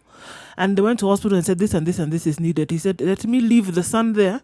Let me go to work so that I can earn. Because even this money that you're asking me for, I don't where know. am I If going I to don't get go it? to work- If I don't go to work, I can't get it. And this is all a doctor these- telling it. This is a yeah, medical doctor explaining all to these us. Yes. emotions that you're talking about, alarm, fear, it doesn't resonate with people. It's At not- the it's end of not the day, important. what It's not they're even a looking for priority. is the money that they will get to eat. Even this money they're looking for medical care, it is money that they have to work to get that money. And that's the reality, stark reality for so many people, that to say, you know what, this is very The nice. vast majority Did you of hear our what people. she said? Even for you to understand the basic English of it, that precaution that you're talking about, let it come. Then When I'll take the precaution. But for now, I have other things. What that lady is saying represents the naked truth about this. And it doesn't get better than that. To understand, this is how very many Kenyans view it. This priority, it is ours. Now, the difficult thing is how to communicate this emergency, which we understand, so they see it in the same light. Because right now they don't. I think there are different sets of Kenyans. She is one of them, representing a good majority. And then there's Eric, who represents another set of Kenyans who have seen it. So I think the messaging will not be blanket like what we've been doing. Of course, it can't be. There is something for You the segment it. Yes, for those people. And then we're saying, you see, they say your chain is as strong as your weakest link. They are our weakest link. And those are the people who are saying, for me, they are vulnerable in society who we need to address their immediate concerns. Because if that lady can be assured that there will be water when she's in the house, she'll have food while she's in the house. She has told you what she needs. She will wash her hands and she will keep social distancing. She will stay under lockdown. But so long as that isn't available and she has to look for it, she's not locking not. herself down. But more importantly, on social media, we have these pictures of people who are partying. Okay? And having a good time. That's another set. Yes, if you have money to afford to have a drink and to party until some hours of the morning, you actually do need money. I come from this point, guys. Yes. I understand. Yes, I understand. Everybody has got needs. Everybody, even me today, you tell me, lock me down. It doesn't matter. There's water. There's no water in Nairobi. Wash your hands on a regular basis. Disinfect every surface as you touch it. Do not. I've got concerns. All right. And then there's a second bit of it. There's when you're given information, how long does it take you to accept the information? To process it and then Not just process, accept. Because this is a case where, people listen to information and they're like, that dismissive attitude Eric has actually got it right. is the wrong bit. I suffer the same. Because for a long time, even when we're having conversations here, sometimes we're like, come on, you guys. I remember because even in January when I raised this corona thing, what did you say, Eric? You said, what's all this panic? It won't come here. Why This will same we Eric. get it? Why are you Eric going last to January? Yesterday, you remember he was asking me, have you seen those patients? No. Have you? But even I asked those same questions. That's an important question. That one we asked. Now, the thing is, that even me, I asked it. the point I was making is on that issue of trusting and believing. Now, if we have to be coerced or to be coaxed into believing something that we are told, you can see this person knows about coronavirus. It's not, listen to her, she is not completely ignorant. She knows about coronavirus. You ask her, she'll tell you the number of people who died yesterday in Italy. She will tell you. In Bangladesh, Mombasa, she'll tell you about Italy and the people who have died. She knows people are dying. She knows it's spreading. She knows it started in China. She knows all that information. But when it comes to localizing it, she's like, Eric, I don't, Eric, in my neck of the woods, when the HIV pandemic peaked, you would find someone has died, a man. The condition that has brought about his death is known. His wife doesn't look too well. Yeah. You're not going to talk about her condition because, again, it's a personal matter. There's confidentiality. The queue of men who would want to inherit her. You'd hold your head and say, goodness gracious me. Are we living in an alternate universe or what? What is it? People did not change their habits at all. In fact, nothing changed. Could not internalize. So then you wonder why so many people ended up dying. Yeah.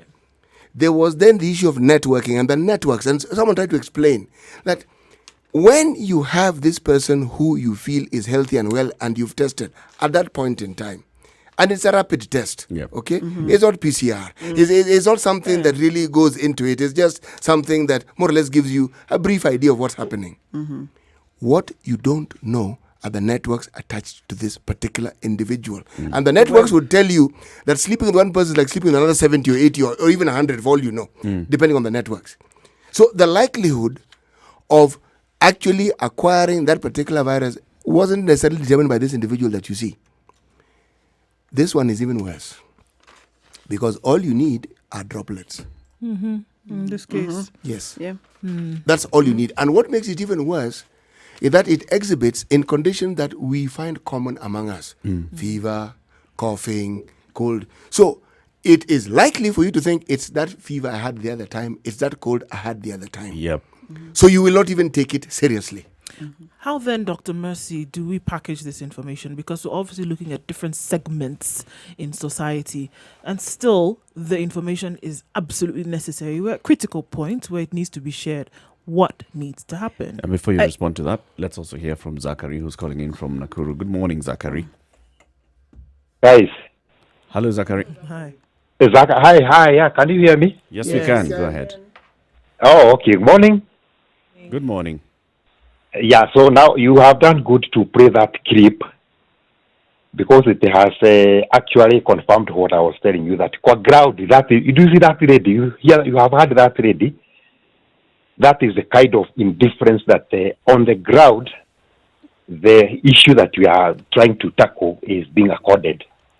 And I'm trying also to kind of think in this line, that if you ask tutors like Mwalimu there, he will tell you that the world or the globe has this maximum number of people that it can support. And I was trying to also kind of, give it, think like a layman and, start arguing that, oh, this thing is now coming. The nature itself is coming to balance its population, trying to limit.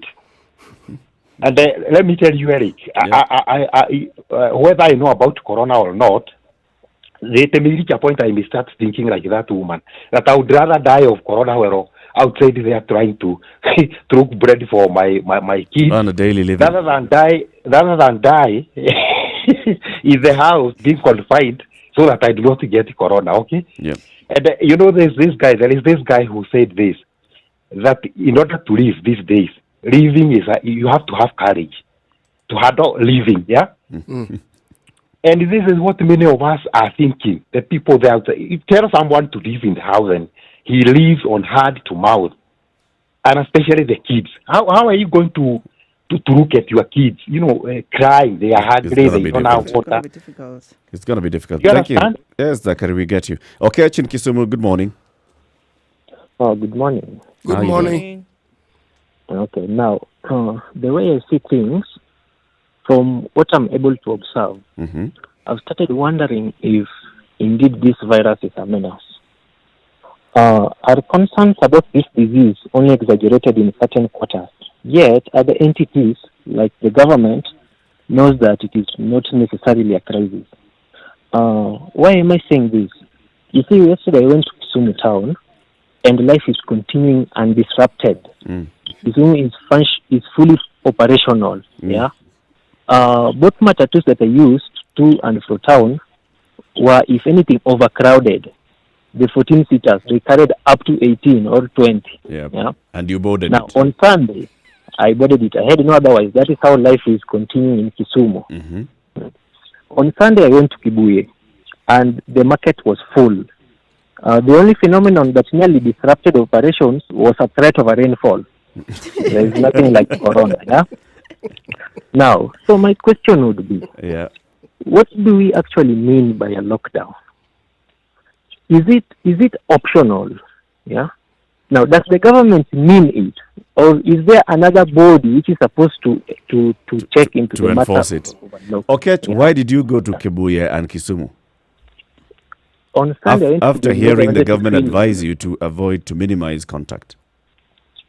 On Sunday, I went to Kibuye because I wanted to fill my gas because I have to cook. Yeah. Yesterday, I was taking my sibling to the hospital, Okay. so I had to go to town. Both, and Now- those are both important things in your life. They were very important things, and the only means I would use to reach those places was via public means, and I would not start telling them about what they already know. You board, and others board until the vehicle is full, and you go to town. No. And you come I back. also wanted to bring in a point that Yeah. I wish we would talk about. I have seen in the recent past articles and other documentation that detail on how the structure, or rather how the form of a government is playing a part in either curtailing or furthering the spread of the virus. In fact, I have also heard in this radio station, Mr. Charles over there have been saying that we may die with our rights. So can we now talk about the form of government that China and Russia are employing to enforce discipline and responsibility. Thank you, Okech. Let's hear from Justus in Mombasa. Good morning, Justus, and sorry for keeping you on the line for long. No problem. It's an important discussion. Yes. Listening to the first lady, the start of the conversation, three things come out clearly. Yep. One, I think it's a loss of trust on government. The trust we have as citizens to what the government says has been sort of eroded. So which is essentially doubting the government, whatever they say. The second thing, I think it also has to do with professionals like Dr. Mercy there. There is a feeling in the public that they're in for themselves. So in a sense, whatever they say, the credibility of what they say, the technical efficacy of what they're proposing is actually seen as compromised already, like they're serving their own interests. Then thirdly, the big issue is about social protection. We have programs which are supposed to respond to the most needy in our society, so that they can create a buffer in the event of telling them don't go to the market. There's an alternative. If you have been following some news in the US, they're trying to come up with this minimum sort of package for vulnerable families. Yep. The whole point being to keep them in the house so that they can survive, the basics of survival. Yep. And I like the reference City made to the earlier campaigns about HIV. And I'm sure you can recall when the ladies in, is it Makongeni? Used to tell people, Majengo. You are telling me to fear AIDS when my kid is dying right in front of me, so which is a priority. So until we combine those three, then even the efficacy of communication, like the experts are saying that we are not communicating well, communication in abstract doesn't work. It has to be linked with those three levels. Am I safe? Yep. Can I survive tomorrow? Is the system credible? Whatever they're telling me, can I trust it? And the Minister of Health has sort of, again, I apologize to Mercy and team, that their credibility as communicators of truth has been kind of eroded for a while. And of course, the government, no comment about that. I'm in some village in Kilifi, so we are still away from Corona, I suspect, according to that lady. Bye. Thank you, Justus. Have a good day. Coming from Kilifi, let's come to Kibra. Steve, good morning. Good morning to you. How are you? I'm fine, thank you. Barizani City, Nigeria and DR. Hatujambo kaka. Hata mimi nilikuwa nataka kuchangia huu mada. Yes. Manake nafanya kazi Kiambu na I've grown in Kibra and right now my family is in Siaya. And yesterday nilikuwa najaribu kuongea na my wife nikimwambia angalia wasichana wetu wasafishe, wakuwe wasafi, but hata nilishangaa sana akinieleza kwamba ati corona ni uongo. My own wife hata nikashangaa. Unaona? Yeye anasema ati hizi vitu ni ya uongo. Gavana nataka sasa nikakuwa disappointed, hata siku argue, nikakata simu, but baadaye nikampigia nikamwambia the reality. Na nikakumbuka wakati Noah alikuwa anapatia watu warning. Noah alikuwa anapatia watu warning na watu wakapuuza. Hata pia sisi tunapuuza kwa sababu gavana anatuambia tunawe mikono na tuzingatie usafi. Unaona? And again, you see like vile tuko chini the common mwananchi.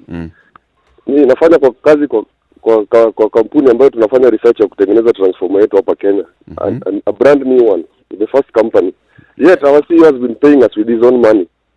So alisimamisha kampuni, tumeenda home bila do. Wow. Na mimi mwenyewe nataka ni travel nikajoin familia yangu. I'm worried mimi nawaletea corona huko. Unaona? But kitu nimefanya nimezingatia ule mama ambaye ameweka clip yake. You see these people wako chini juu Kibra hapa kwetu niliona kwa news. Kuna shirika ambayo Shofco wameweka watu wananawa, wanasaidia watu, mlango 10 wamepewa hizo jukumu, the nyumba 10 hizo wazee wamepewa hizo wazingatie. So government pia inafai kuja kwa ground ili saidie ule mwananchi wa kawaida, ule mwenye anatafuta. After all, hizi kazi whatever we are looking for, hizo maji haziko important. Unaona? Hata sasa God akitaka kuchoma ulimwengu vile imeandikwa kwa Bible, you won't worry about the gorofas, the good things tumetengeneza the thick highways, hata zichoma zote zitaenda. Zote zitaenda. So sometimes hata kama mimi niko chini kama Steve tunatoka Kibra, sifai kujifanya ati sasa niko down because I'm living for today. In fact hata Christ ataki to worry, we should not even be worrying about tomorrow. Kwa kwamba kesho tuzingatie tu sheria ambayo ile serikali inasema, no matter the kind of life you are living, whether I'm rich, whether I'm poor, tuzingatie na tuheshimu vile government inasema. Steve, Alafu you media are a pia- very good man. I Yeah, agree of with course. you completely. Ah, Asante sana, Because- Steve. nimeshukuru hata mimi. Thanks, All right. Steve. I think the problem is not the messaging. It's not that people don't know there is a coronavirus pandemic threat. I think we have passed that. People So know. what? People know it is there. It is a threat. It's a problem. They know it's a threat. People know it is. I think let me just make my case. I think people know it It's is. the interpretation of threat that is different. Okay, Threshold. well, No, tell us. Yes. What I'm saying, people are aware. They know there is something happening. They do. As you said, they can tell you the numbers that we have in Kenya and whatnot. The people's concern is, okay, we know it is. How do I survive it? And that's why we're saying that's If those. the question was how do I survive it, then they would do those basics. But now Steve's wife Yes. would wash her kids, But would now ensure that her the- kids are maintaining the remember- basic hygiene. remember we've Every said- day, anyway. Yes. We've said there are different groups of people with different concerns. So you've told me, yes, there is this, I should do lockdown. Okay, how do I do this lockdown? And remember there was Justice who talked about social protection, which is what we should be addressing. That's the issue. That is the issue. That is where it is. Because if I know that if I stay in my house, I'll not go hungry, I'll not see my kids dying of hunger, I'll stay in my house. Yep. If I know that I'll get that water to wash my hands, I'll stay in my house. But you don't So I have that think assurance. We don't have So, that assurance. So I think that is what we have said the message. That is the next part that should be addressed. Actually, Mercy, you're spot on. But again, I'm going to draw from my experience with HIV. That was a pandemic as well. It's never one thing. It's never just messaging. It's never just a provision. These are matters you manage with a multi-pronged approach. One approach will touch on one. The other has to be another. Even now, people who are talking about possible cures are talking about combination therapies. They're not talking about one One thing. therapy, Yes. yeah. Because this particular virus is new to us. We don't know it. We are now beginning to figure it out. Nimgeni. So even when we approach it, any approach that we have is an approach that we've probably used elsewhere, and we're hoping it will work. No. The drugs that are actually being spoken about are drugs that have been found to be safe. They've been tested before. They went through those processes. No new drug is being talked about here. And they're not even antivirals. No, necessarily. Not necessarily. So the point is, it's a discussion that we have not reached the end of. It's continuing. But if what has worked before can work here, then you apply that. Yeah, start with what you know, what you can. Yes. And then learn and As you move along. iterate. See, the knowledge that people have about HIV was not acquired in a month or But the two. first thing it I think took years. City, is it starts with the people. Like the way Uhuru was telling us 2 years ago, Salama unaanza na mimi na wewe. It's the same thing. The fight against this coronavirus has to start with me and you. And you see the good We've thing. got to start by saying, all right, Sawa, the government could be looking for money. The government, we have not seen these patients, so it may be a lie. This thing is in Nairobi. This thing is in Rongai. This thing is for the rich people. It's for those who have traveled from America. I don't know anyone who has traveled. All those things, but just do what you need to do. Wash your hands. That is one reality. The other reality, if you, yes, it is. It is one reality. The other reality is if you live around the lakes, for instance, the lake is expanding by something like a meter or two a day. Meaning, if your house, you had this beach property, it is not now. It's now lakefront property. No, it is an underwater property. Waterfront. Yes, because it has not submerged. The water has simply moved water and moved taken in. it over. It is a problem. Some of the land that is next to the lake was land that people used for agriculture. You are now not going to use it unless there's some new form of aqua farming that I do not know about that you can put into operation. Okay, I'm not saying that reality, but let me pause you. and I'm ask trying to you tell for, you our that today's depending on program. where someone is, what we are saying may not be the most urgent reality for them. A hyena will not change its spots even if you move it to a different forest. There you go. That's a Kenyan for you. It doesn't matter whether you bring corona.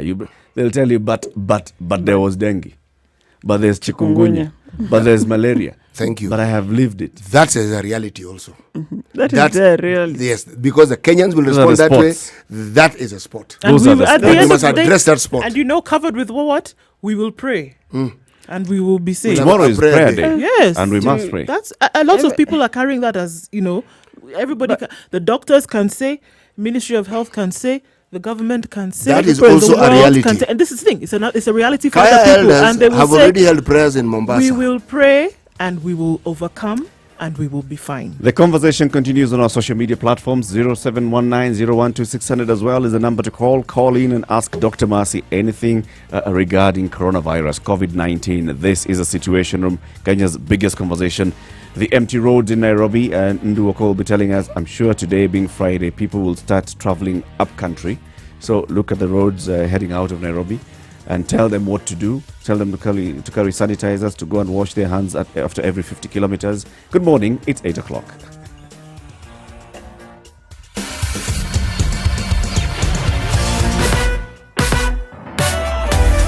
Sugar and spice and everything nice. Spice FM. Spice up your life. 102.5 Spice FM. Kisumu. Okay, Eric, I don't know about washing your hands Traffic. every 50 kilometers, but it seems that people in matatus are being given soap in the name of sanitizer, and soap is being sprayed on people at some point. The escarpment at Maimahiu is bumper to bumper in both directions, interestingly enough, coming into and out of Nairobi this morning. Within the city, though, somebody has taken the time to count only 18 vehicles on Jogo Road. It's so clear you can worship in the center of the road, it's said.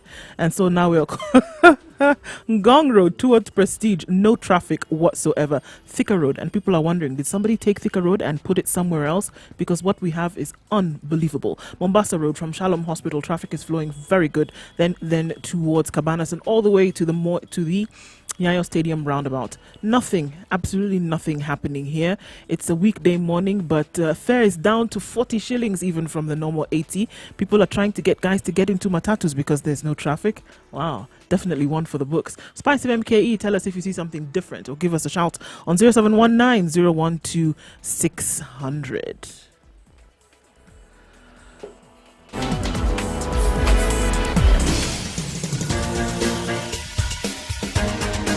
This is the Situation Room, the home of hard-hitting political commentary and penetrating insights about the state of the nation. This is a talk radio experience like no other. The Situation Room, a place for hard truths, debates, and elevated conversations. The Situation Room, witty, political, engaging, deep, controversial. In the room, we have C.T. Muga, researcher, academic, seasoned political observer, a fountain of wisdom in these politically uncertain times. Ndu Oko, Nigerian by birth, Kenyan by choice, communications expert, Pan-Africanist, a truth seeker and believer in people power, and Eric Latin, agent provocateur, the man in the chair, seasoned journalist, news hound, a man who believes in punching up, not down. This is the Situation Room. 2.5 minutes after 8 o'clock. Good morning, and how are you doing? This is the Situation Room. Also joining us our guest hosts for this week, Dr. Mercy Korir, KTN News medical journalist. Any questions regarding coronavirus, COVID-19, 0719-012-600, ask Dr. Mercy. There were a number of questions that we picked in the last hour. Yes. So, Okesha Kisumu was asking, what is this lockdown?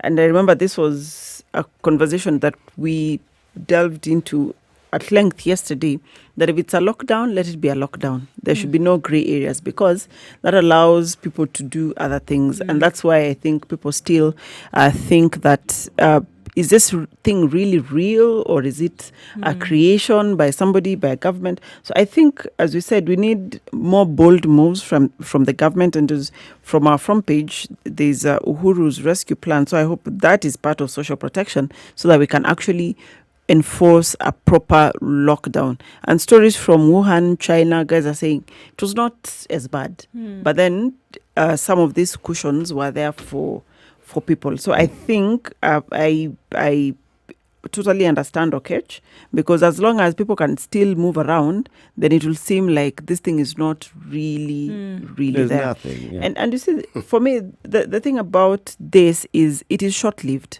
I mean, we've seen China has been able to overcome, and now they're not even reporting any new cases. So if we can just have even a 2-week period where we've tightened everything and we are observing, we are doing contact tracing everyone and testing wherever it is that has come in contact with any person who's been positive or has traveled and they're positive, and we isolate them, then maybe we can contain this. But as long as people are still going to nightclubs, as long as people are still planning for prayer days and are planning to go to church, even though the WHO has told people to avoid gatherings, we're just toying around with this particular problem. Now, just has raised 3 issues that people don't trust the government. I don't think I have capacity to really answer that. Don't worry, we'll assist you. About that professionals are in it for themselves. From a professional point of view, I don't see how having a pandemic is in it for the professionals. Remember, these nurses, doctors, clinical officers, lab technicians, everyone are people just like you and I. We are human. We come from a family. We have families. So I don't see how it would benefit me to have a pandemic. In fact, if you are to ask me, there should be no disease, because that would mean I can go to the office or I can go to work, hang my coat and swing on my seat, because there's really nobody. There's no work. And it's every healthcare worker's every healthcare worker's wish not to see people who are sick. We'd rather just tell you about maintaining your health but not treating. Because for me, losing a patient is one of the most devastating things, because you have given your all, you've done everything, you have resuscitated, and then when you lose that battle, it's really devastating, and it's something that stays with you for life. So for people to think that the professionals are in it for themselves, it's a bit unkind to the professionals who are actually at the front line. They don't know if the person walking in to the next consult is a person who actually is symptomatic, and if they cough, you don't know if you'll catch it. We've seen professionals that have been lost or that have died or are in isolation in some of these countries. Ebola was the best example, where we lost a good number of healthcare workers. We lost one of the top doctors in Nigeria, for example. Yes, because of it. So it is not any professional's wish to have a disease of such nature, because you are directly at risk. And then I think the issue of social protection we've addressed. Now, after yesterday's conversation, somebody on Twitter was asking me about when self-isolating for 5 to 14 days, is there any medication one is supposed to be on, or what remedies can one use to reduce the fangs of the infection? Or is corona just like any other flu that vanishes after some time? So, we luckily we started with the conversation on medication this morning. So, as it is now, what has worked is for people to isolate. That is one, at home preferably. Two, though from yesterday's conversation with WHO, this may be changing. So that's up to the Ministry of Health to advise. But stay at home, isolate. If you're running a fever, we said the paracetamol will work. Don't add anything fancy and all of these things, it will work. But if you have any of the pre-existing conditions, diabetes, hypertension, cancer, any one of those, then you need to seek medical attention immediately, because this virus has hit this group of people the worst, or for somebody who's elderly. If you are otherwise healthy and you develop difficulty in breathing, that's the time to seek medical attention. But if in doubt at any one time, the Ministry of Health 719 line is manned by medics, so they'll be able to address some of these issues. What is the line again? 719. No 077? No. Okay, there's a 077, but I find 719 is... It's just 719, nothing else. Just dial that. Dial 719 or star 719 hash. And Safaricom won't charge you? It's toll free. Okay. Toll free meaning it is free? It's free. You just call... 719. It will not finish the Fuliza. No Fuliza. 719 or star 719 hash. The other thing I've seen is the WHO has a WhatsApp business number where you can actually query them, and they give information of what is happening, the total number, some of the signs and symptoms, what you need to do. Some of this information from credible sources is actually readily available for anyone with a smartphone. They're able to access information. If at any one point you cannot reach any one of those people, then your nearest health facility will be able to to help. Assist. Yeah, your nearest health facility. So the point of trying to avoid movement as much as possible is just to contain the spread, if at all somebody actually has. Okay, it's going to sound like a rudimentary question, but at all of this, is it? Can we give this same information too much, Dr. No, I don't think so. Part of, as you said, behavior change is difficult, or it's a difficult And process. it's gradual. Yeah, I think you need to repeat. And even after we spoke about it yesterday, I've been speaking about the whole day. Here we are. I think you just need to repeat the same information. It's like preaching the same gospel. Exactly. Somebody will pick it, Repent. or somebody, or somebody will now understand and be able to tell somebody else. Yeah. But that was just the basics. So avoid any concoctions. Don't take any antimalarials plus any other antibiotic. Do not. And then we've said 97% of people will recover. So chances are you will recover. That's a high probability. Ebola had 50% mortality rate. Actually, I think 50 or 65. It was really Very high. Yes. Yeah. So with this one, chances are you'll pull through. So people should not panic.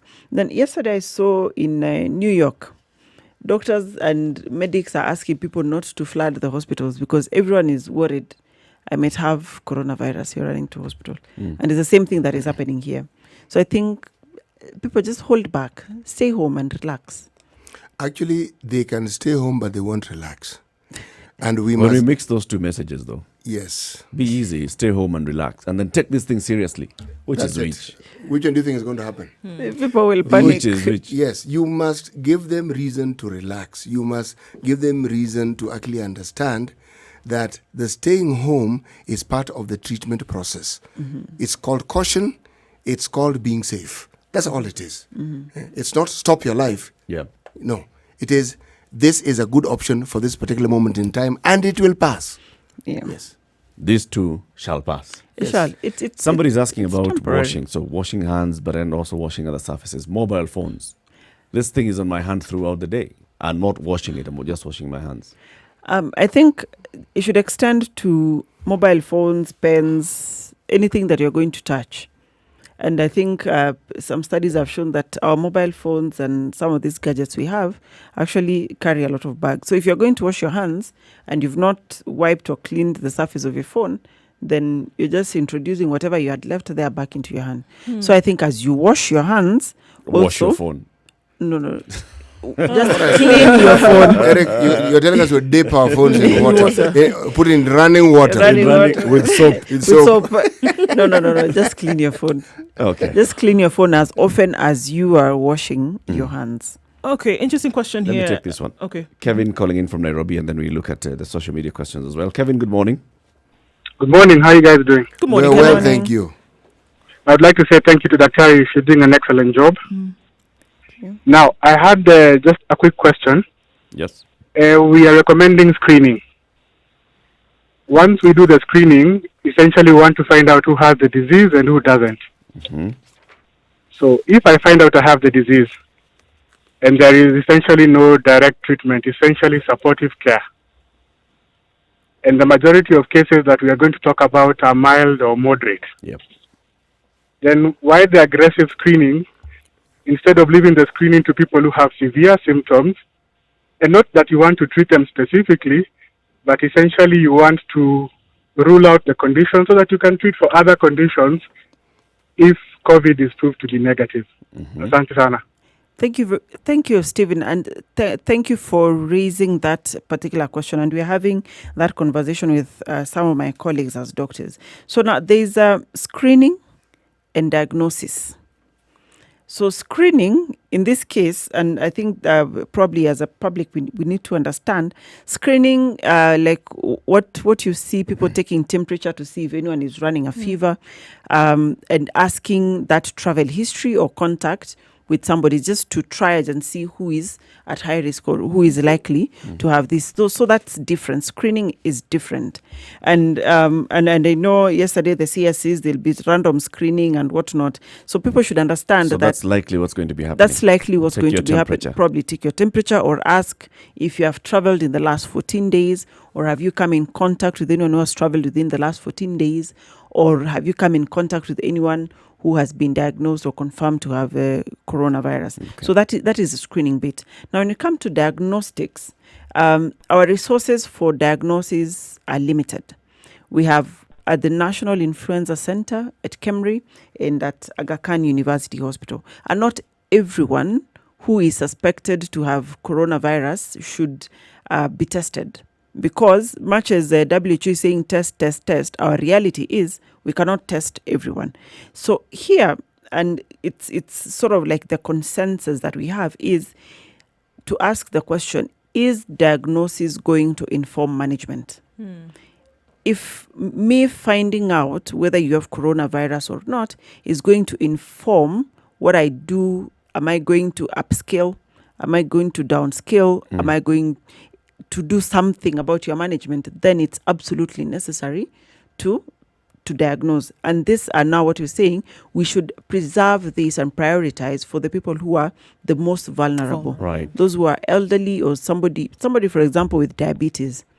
If they are going to contract the disease, I need to know so that I know, am I going to need an ICU immediately?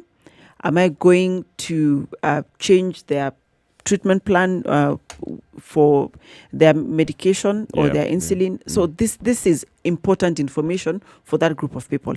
But for somebody who is otherwise healthy, then if me finding out whether you have coronavirus or not is just going to be isolate, watch out, take paracetamol, then there's no point of making that diagnosis, because we do not have enough as a country, even as we speak now. Mwalimu Kamau, good morning. Good morning, sir. How is you? We're fine, thank you. I just want to make some comments and a question. Yes. You know, I'm a teacher and I'm at home.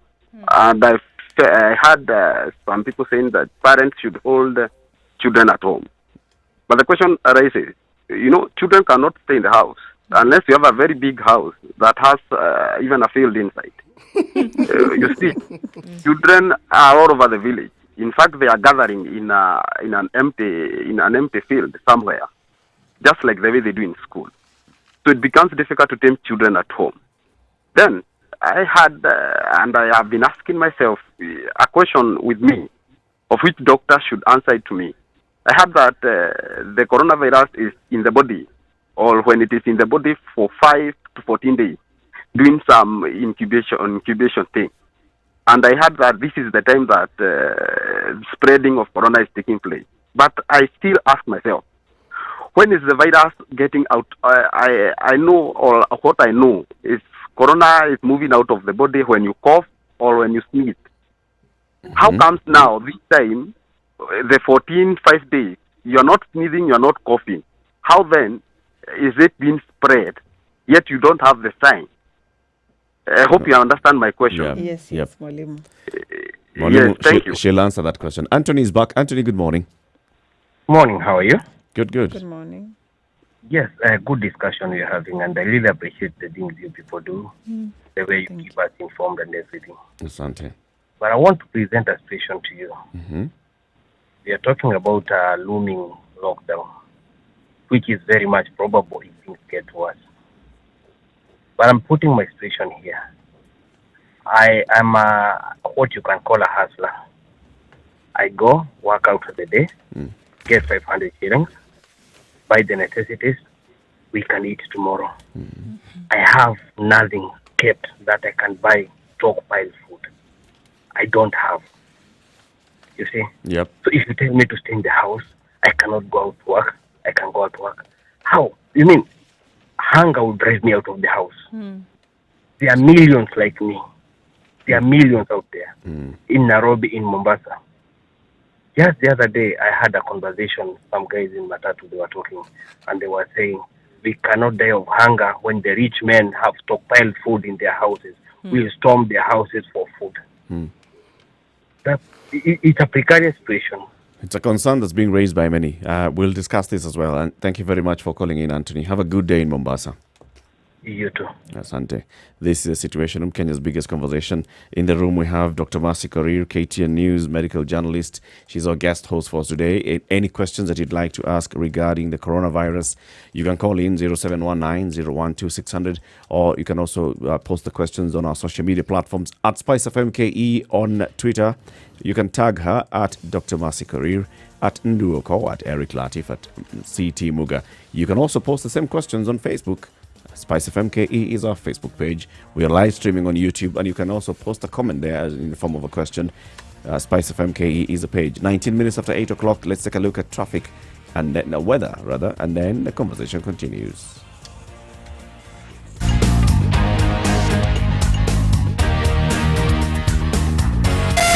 Spice FM, Malindi.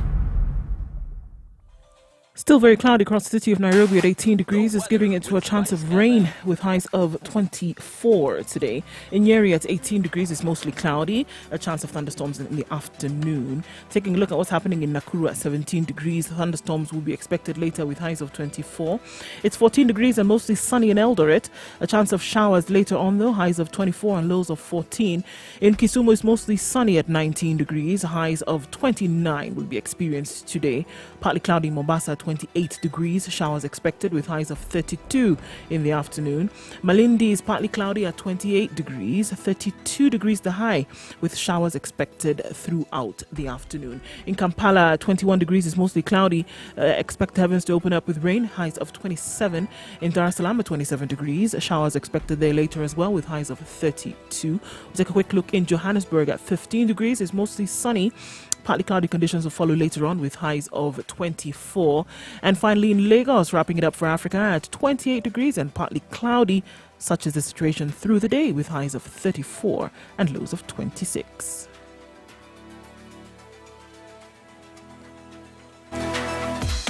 Welcome to Spice FM, the best exclusive radio station bringing you the best mix of the best music ever. Mature, intelligent talk every morning. Spice up yourself.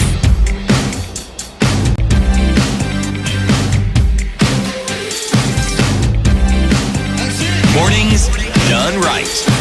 94.4 Spice Good morning FM. and welcome Nairobi. to the Situation Room. My name is Dr. Mercy Korir, here to answer your questions on the coronavirus pandemic. In the room, Ndu Oko, Eric Latif and CT Muga. You can join this conversation stream via YouTube.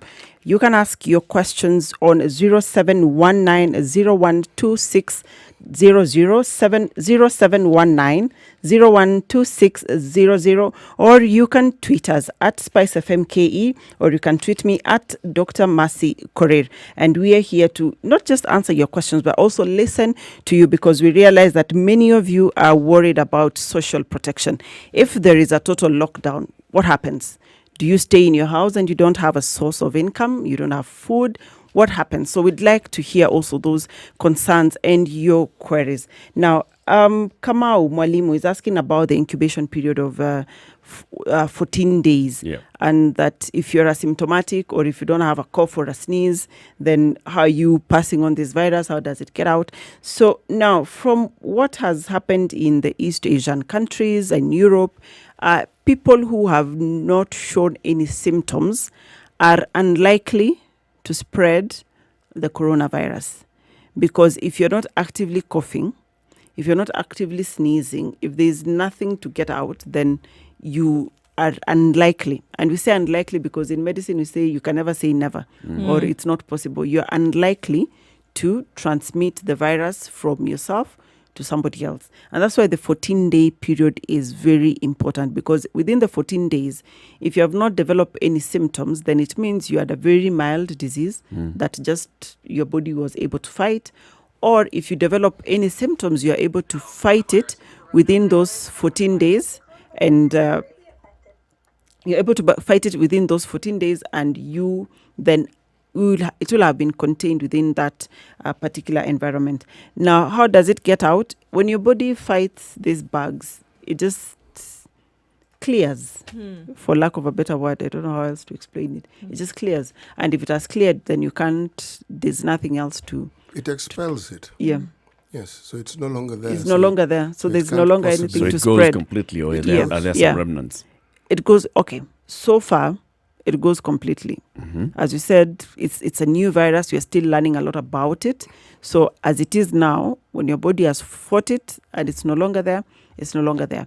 But it will take a little bit of more time, probably from the people who've recovered in China, because now China has it well under control, to find out if there's any remnant. But what we've seen from other respiratory illnesses is that once it's out, it's out.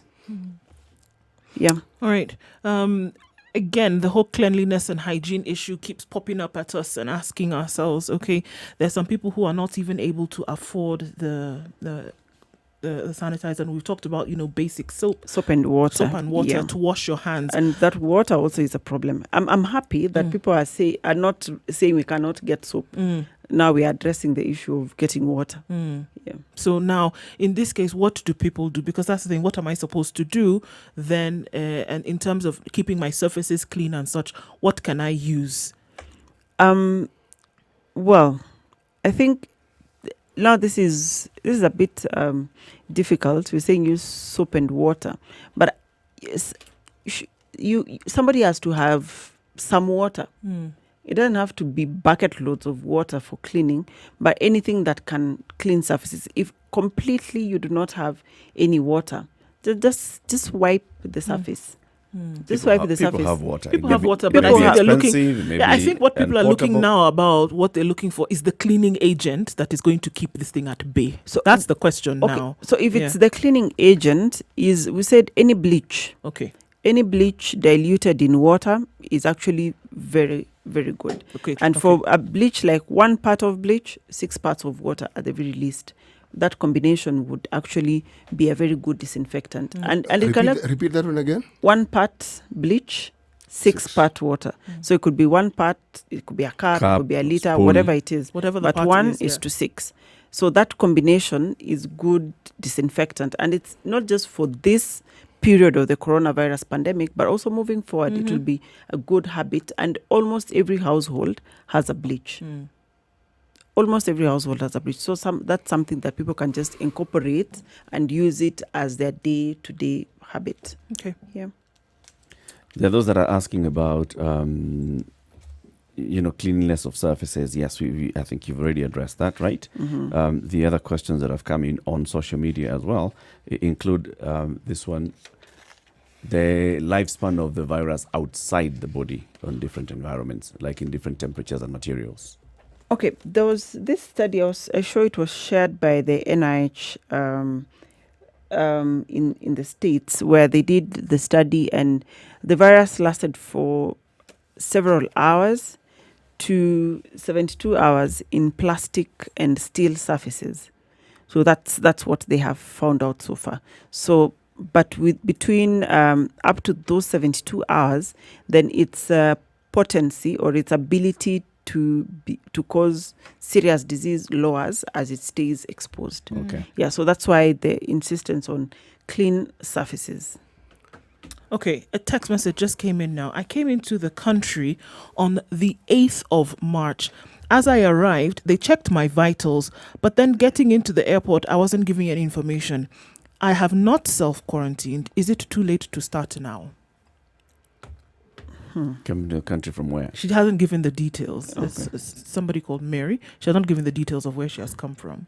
But she arrived and her vitals were taken. And so she's asking. Remember these hotlines that we keep speaking of? This is one of the things they do is they give you information. Disinformation. So call that hotline. We've been told they're manned by medics, people who have factual knowledge about what we're dealing with. They will advise you appropriately. And they can escalate as well. And they will tell you, because they will ask you the appropriate questions. Since you are the person who has self-reported, you will be able to respond, and then they'll be able to tell you exactly the next steps to to take. So in this case, Mary, definitely, she is listening to the program now. So in this case, what you do need to do then is call 719 and get that information in terms of what you should do. Today's the 20th, having arrived 12 days ago. You need to ask them now what really needs to happen. Obviously, it's of concern to her that she may came not in be from. she may not be the only person in this country who has who is in that sort of situation. So in responding to that question, in seeking help, others who may not have been as forthright as her will be able to actually find an appropriate solution to this problem that they find themselves in. And Mary, right? Yes. Let us know what whether you go through, whether you go through, get some medic, and the kind the of advice, response you get. the response she gets. Let's go back to Kisumu. George is calling again. George, good morning. Good morning to you. How are you? Fine, thank you, George. Yes, I'm fine, thank you. Say hi to everybody there. Yes. Everybody says hi, George. Thank you. We thank God for the gift of the day. Indeed. And I just really want to appreciate your contributions. In fact, the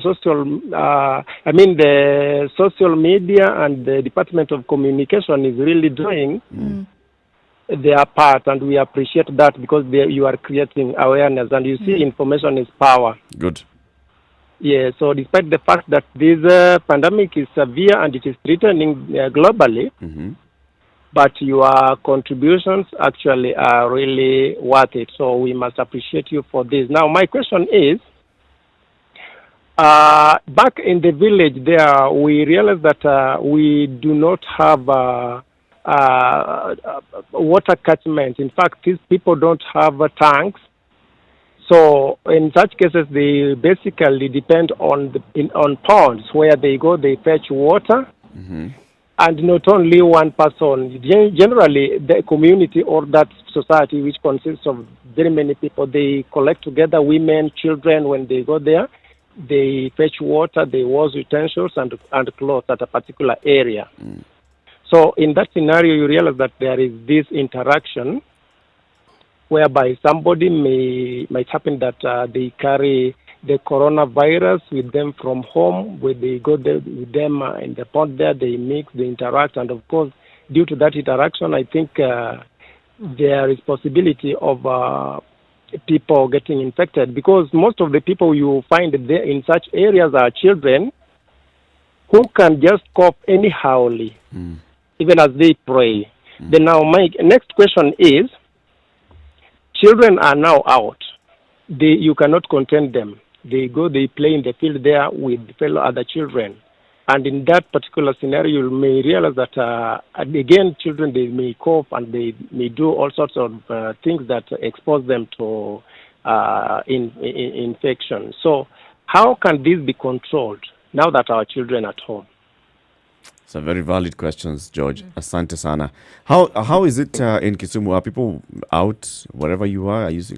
Are people doing self-quarantine? Are they avoiding physical contact? Yes, not that much. You see, people really have to live tomorrow. Yes, so I can see, though it is managed, the number is not that much as it has always been. Yep. You realize that most streets are not that busy, most streets are not packed. So it means people, to some extent, they've realized the sense, and it's like they are keeping off. keeping off the streets. Even vehicles, public service vehicles, the number has reduced to some level. Yeah. So it means that there is there isn't much movement. Thank you, George. Have a good day in Kisumu. Yes. Dr. Marcy Kariri is going to respond to these questions and any others that you may have. 8:28 minutes to 9 o'clock. Let's take a look at traffic.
There's a science to Classic this traffic, soul, it seems, R&B. that people are doing tests now and testing out to see how fast can I get into the CBD from Mombasa Road now that there's no traffic, or from Gong Road, Langata Road.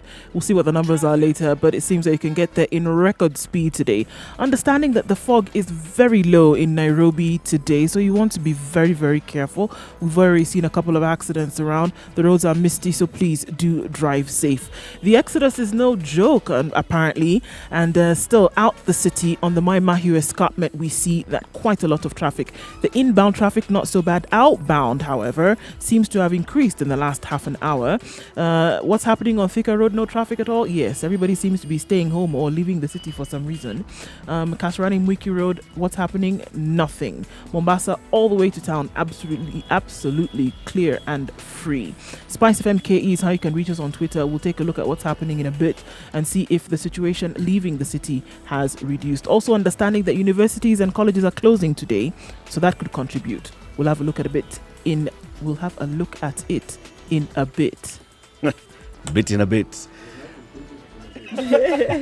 So you're saying there was no traffic in the last 1 hour. Now the traffic seems to be building up. No, it's still no traffic, but it has increased. It's increasing out of the city. So our producer John has a theory for that. People are sleeping longer to boost their immunity. Okay.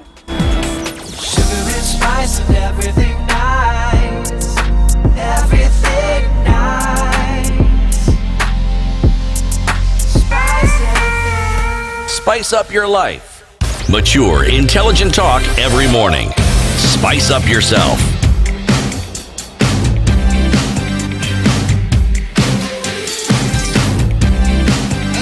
Mornings done right.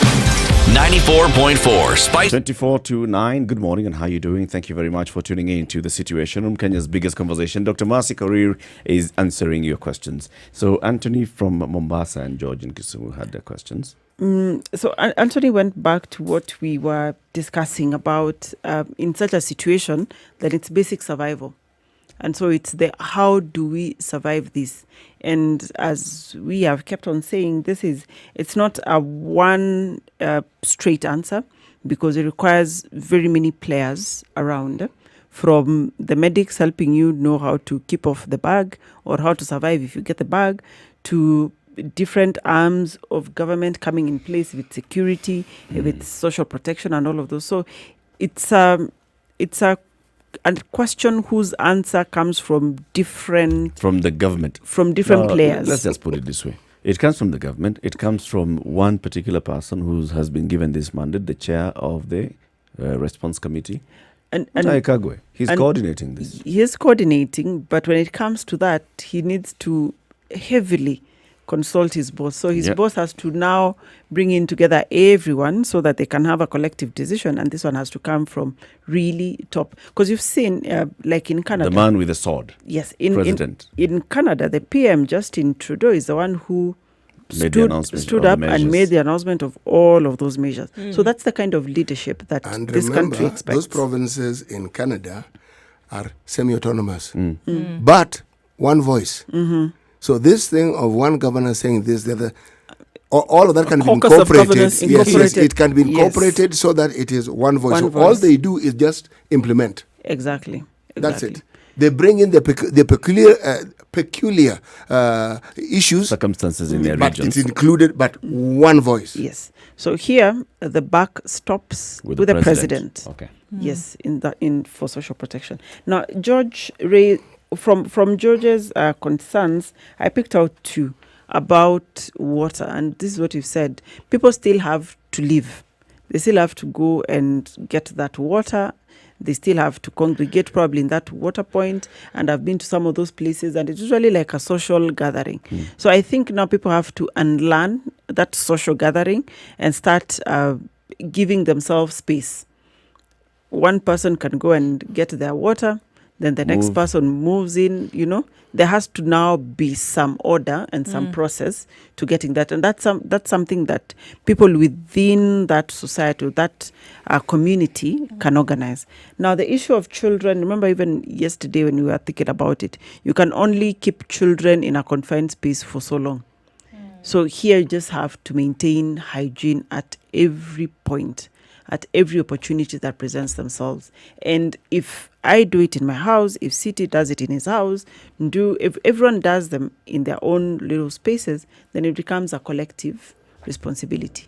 So back again to, it is not a me issue, it is our issue. So everyone has to do their part so that it collectively becomes the good for all of us. I still think that parents should stop having these excuses. Oh, I can't contain my... What do you mean? Today, if the government said nobody gets out, what are you going to do with your children? You keep them at home. Exactly. Yeah, so start it now. This thing of saying, I can't contain my children, they're going to, they'll demand to go out and play with their friends. Oh, so I have to let them go. And then what am I going to do now about the children? Is it that people are not used to staying with children in the same house, in the same confined space? Well, this is the case. Most times they're at school and They're at parents work. are at work, or if one parent is at home, they're not with you in the same space for a long period of time. Yeah. When they're on holiday, even on that holiday, half the time they're outside, right? So this is the thing. It's not a normal situation, and I think that's it. Coming to grappling with the fact that this is different. It's a bit different. This is different. Yeah. To answer your question, yes. They're not used They're to not staying used with to their staying- no, they're children. not. Very simple, yes. Nice long explanation, but the answer is yes. In fact, why do you think we sent them to school? Apart from But why didn't we send them to boarding school? Apart from the critical learning, we don't want them in our space. I want them to come your space. Okay. And we understand that they come home on half term and Seeing holidays. the messages now of parents complaining. Now all of a sudden, when we've already worked out this thing, we know, whew, they're away That is until sorted. yes, and then they're suddenly here. For an indefinite and period it of even time. goes beyond that. Yes. Indefinite. They're here and they're doing e-learning, and you're supposed to supervise that. And Yes. feed them And at the feed same them. time. And their friends. People are complaining. A question directly to me on Twitter, Dr. Career. I have a serious cough, but I must be honest that I'm very scared to go to hospital because then I might be diagnosed. What should I do? Okay. Call 719 immediately. Now, because now they'll be able to ask, the questions we're saying, have you come in contact with anyone who has been confirmed to have coronavirus? Have you taken care of somebody who has been confirmed to have coronavirus? Have you come in contact with anyone who's traveled within the last 14 days? Have you yourself traveled within the last 14 days? Because remember, a cough can be an allergy. Yeah. It can be a flu. It can be anything, not necessarily coronavirus. And the thing is, even if you are diagnosed with coronavirus, we've said that 97% of people pull through. It is like a really, really bad flu, a really, really bad cold. So I think they should not be scared to be diagnosed.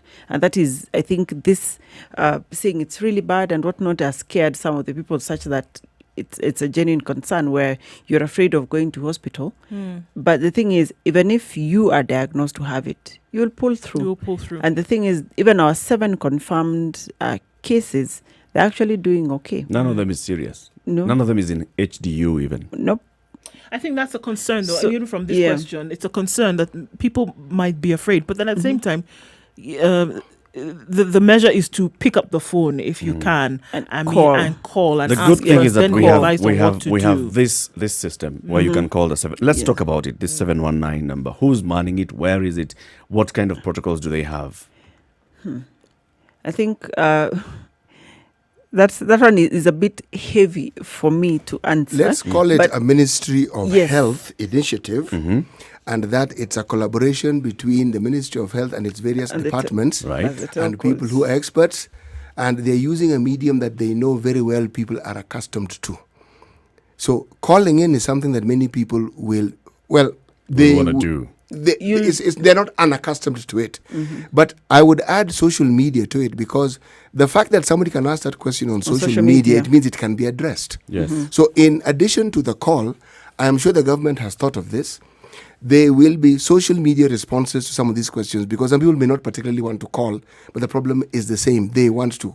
Yes. This is one avenue that could really help to manage the cases, Yes. especially when you're talking about let's not swamp and overburden our health systems. This is it. This is the one that could address. If you actually have many people who are answering these questions, this is how I'm picturing a call center like this. Call in just like you call from into the other customer service numbers. Yeah. You call in and they can see your number. If, for example, they're working in collaboration with the mobile service providers, and Safaricom has been very, active and Very willing forthcoming. to work with the government, then they can even see this is Mercy Korir who's calling, and this is her number, And this is where she is. and this is where she is. So if Mercy Korir says, "Look, I'm coughing and this and the other," then you can take them through what's your temperature, or find a way of just let's find out your temperature. That can be recorded. Yeah. And tell you now, let's have this same conversation, call in 10 hours time or call in 24 hours time. When you call tomorrow, the data will still be pulled there by whichever customer service person or whichever doctor picks your call tomorrow. They can see Mercy Korir had called yesterday, temperature was 39, she had reported this and the other, and now today she says her temperature has gone to 40 or it has dropped to 38. So you're able to follow that, and you can advise people instead of saying, do you have a temperature, do you have, then go to hospital. You can find better ways of actually using this platform to manage if our numbers go in the thousands. One way of dealing with this. This is the situation room. It's Kenya's biggest conversation. In the room, we have CT Muga Nduoko. My name is Eric Latif, and we have our guest host, Dr. Mercy Korir, KTN News medical journalist. She's here to respond to questions and queries regarding the coronavirus, COVID-19, how the government is dealing with this, how the government is addressing this issue. If you've got any questions that you'd like to ask, 0719 012 600. Also ask through our social media platforms at Spice FM KE, at Spice FM KE on Twitter, Facebook, Instagram, YouTube. What do you have? Any question that you have that's coming in that's not been addressed so far? There are a couple more. I thought you were looking at maybe because you wanted to go to a break and then we would come back and continue with I that. wanted to do that, but then you looked at me like you wanted to ask a question. I'm not allowed to look at you again. Not like that. Okay, sorry. You're allowed to look and then ask the question. then ask the question. So ask the question, please. Or do you want us to go to the break? Yes. We can go to the break. Yes. All right, so let's do this. Let's just go into the break. Good morning. It's 8:45.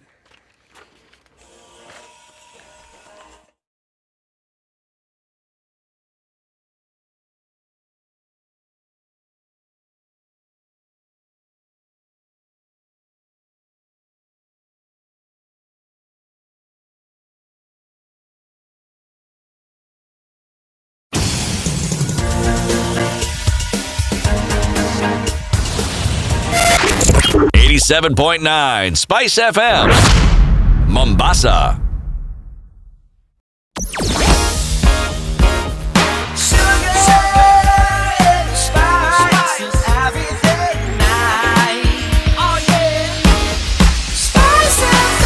Spice up your life. Mature, intelligent talk every morning. Now that I gave you Spice the up. opportunity and you didn't take it, let's go to the phone lines. Stephen in Eldoret. Good morning. Yes, good morning. Good morning Yeah, to you so too. I have a question that I want to ask Daktari. Yes, Stephen.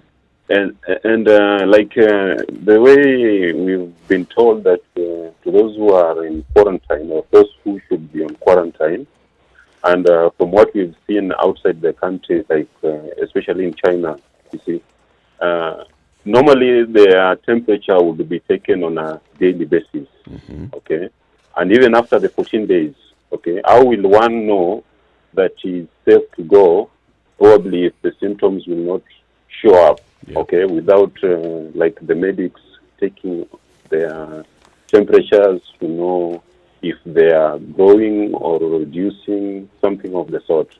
How will Daktari help us with that? Because it is a matter of concern, especially with the things in the country as you can see it. Valid questions as well. Very valid question. I'm waiting for a call to clear here. This is Hassan calling in from Eldoret. But before that, take one of the questions on social media. Okay, another question then was, if the comment called, how will I, again, I don't think we can repeat this too many times, how can I then differentiate between what my children may have and COVID-19? Ile homa ya watoto. Ile All right. And then Hassan in Eldoret, good morning. Good morning. How are you? We're fine, thank you. Yeah, I'm a teacher. I'm a high school teacher, and I think I just wanted to say it's a good move by the government just to close the schools. I have a school that has about 1,000 students, and I'm trying to imagine if only one teacher got the COVID, then that would mean that all my students would have it. So I think that was a good move by the government, as well as, and I think the the chief doctor right now, Dr. Mutahi Kagwe, for lack of a better word, has really helped, and I'm sure Dr. Mercy and the rest are helping in that area. Definitely. So I think the government is doing a good job to make sure that all that is in order. So yes, I just want to say congratulations to the government. It's good to hear somebody thinking that the government is doing a good job. Asante sana, Hassan. Have a good day in Eldoret. You too, thanks. All right. It's not all doom and It's gloom. not doom and gloom. When you say give to Caesar, What is Caesar's? What belongs to Caesar? They say in Kiswahili, mgala muue, lakini haki mpe. Yeah. So and I actually agree with Hassan. I think the leadership that we are seeing in the Ministry of Health, from the Ministry of Health through the CS, is giving us a sense of confidence that, something is happening. Yes, City, there's a sense of confidence that, this at least somebody is steering this ship somewhere, which is a good thing. At the risk of sounding very negative, one of the things that... At the risk? Yes, of sounding negative. One of the things that will be appreciated is, you see, confidence building presupposes that it wasn't there. That's why it needs to be built. Now, what you're then doing is you're having to overcome pre-existing hurdles, and consistent televised presence of the Minister of Health is very useful. It is. It is far more useful if we hear more people who actually studied medicine, understand viruses, understand epidemiology, understand lab work. If we hear more from these people, it gains more confidence. You do not want to hear bureaucrats all the time. We need a government position, yes. We need the president to speak, yes. We need the Minister for Health to speak, yes. But we also need to hear professionals talking out more and more and more and more and more. That's why City, we've said we are giving them the little bit that they've done. Not to say it's perfect. The Director General of Health, whenever Mutahi Dr. Amo, is doing yes. Dr. When there's a technical questions, he says Director General of Health. Allow me, the senior most medic in the country. Since the outbreak, when did this person come on board? When did we start seeing him? Since the outbreak. When did we start hearing him? Since the outbreak. Yes, on TV. Since the outbreak. On radio. Not yet. I don't know. There's a point but we're saying where we are, at least there's something happening, but we need to see more. Actually, my perspective is not that they're not doing much. No, we have a government that starts things very well. That's the history. And I'm not going to lose sight of this history. They start very, very, very well. And then somewhere along the line, when things seem to be okay, they praise them a bit and they're like, No, it's not praising. We are unaccustomed to hearing the truth. So when it is spoken, it sounds like a criticism. It isn't a criticism. It's just the truth. It's just the simple truth. For instance, what stops the government from ensuring that all flights that come in, everyone, there's a place where you're taken to, your biodata is taken, a locator form, everyone fills it. Certain things are done, so we have an idea where you are and where you're going. Not complicated. Not complicated at all. It may take a bit of time, but it can be done because it's not as though all flights arrive in Nairobi at the same time. On that note, I do have a question then, Dr. Korir. Because in this case, I mean, like I said, I was in the beginning of the show, we spoke just before you came in, and there's a lady who I spoke to yesterday, and she said, she'd come in from Tennessee, and the day she came was the day the first case was then found in Nashville, right? Upon her arrival in Nairobi, her vitals were taken. Nobody said anything to her about self-quarantine, self-isolation. So she's been at home for today will be her 5th day. She's going to stay home for the weekend, according to what she said to me yesterday. And by Monday, she's going to go about her business because she feels that she'll be okay. People that she came on the flight with have not been at home. They've been wandering around Nairobi, doing whatever they need to be doing, going about their business because they feel fine. Now, at the point of entry in Nairobi, shouldn't it be clear in terms of a message? You've come from this point, this place, we need you to be at home for at least 14 days to make sure that you're not symptomatic, number one. Number two, if you do have this virus, that you're not then spreading it to other people. Shouldn't the message at that point be clear? I think we've seen this happening, and as at yesterday's... What exactly have we seen happening? That message is talking about. Okay. As at yesterday, when the minister was, the CS was giving the daily update on the coronavirus situation, I think that was one of the things that he emphasized on, of that anyone coming in, they are recorded or their biodata is taken as a matter of... I'm just saying the message. But don't kill the messenger. See now that it's not happening. No. Yesterday. Okay, as of yesterday. As of yesterday. Everything else that happened before yesterday, we can't talk As of about. yesterday, that everyone has that piece of information. Latif, have some faith. Everyone has that piece of information. I know somebody who traveled yesterday in the afternoon, left the country, all right? They were going to China. Oh, nice. At that point, when the guy at the immigration saw that they were going to China, picked up a piece of paper, just write for me the address of where you're going. Piece of paper, no predetermined form, nothing. Here, fill this. Yesterday in the afternoon, leaving the country. 19th of March. All right? The good thing is that they know that when they're going towards China, they have a lot of information to fill. But if living is this way, coming. So then we need to find out how the coming back is, because allow me to report what the government said, because there's the part of saying and the part of implementing. So what he said is that everyone coming in gets the piece of information where they commit themselves to going on a 14-day self-isolation at home.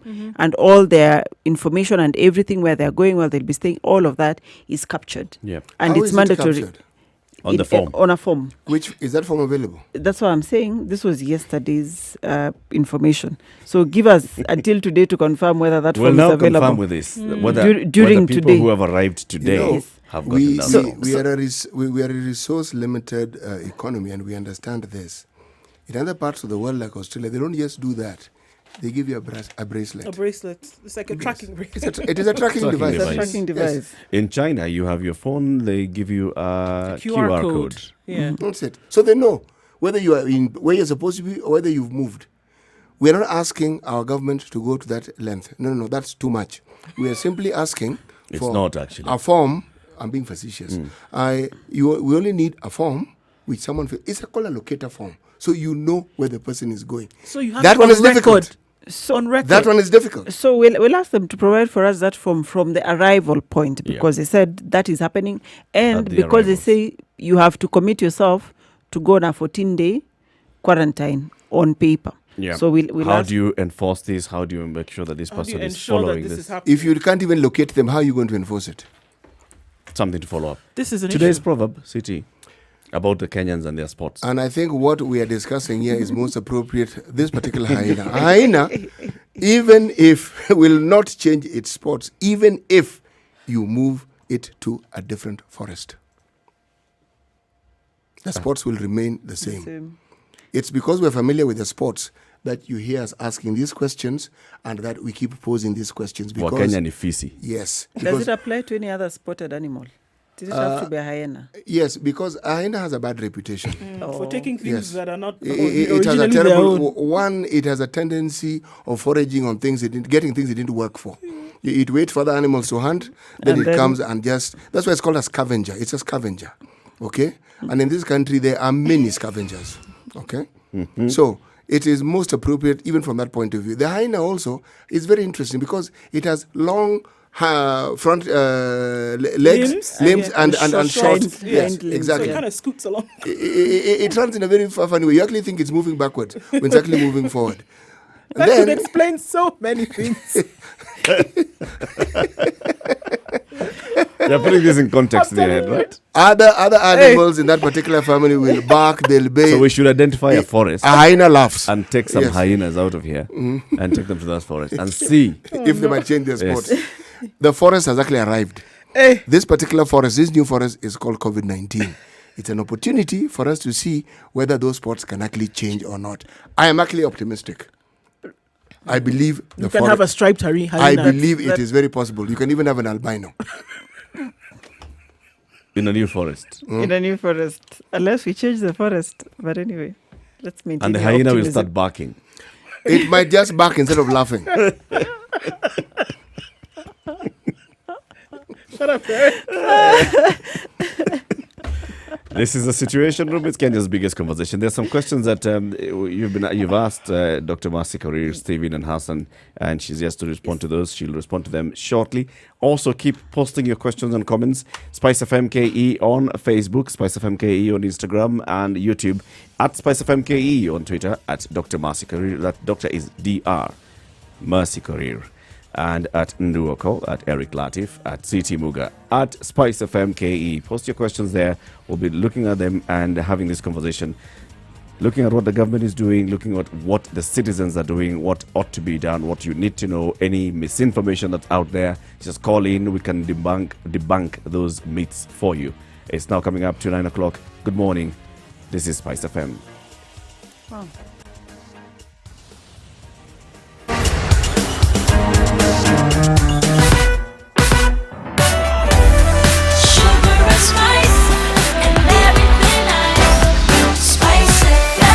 Spice up your life.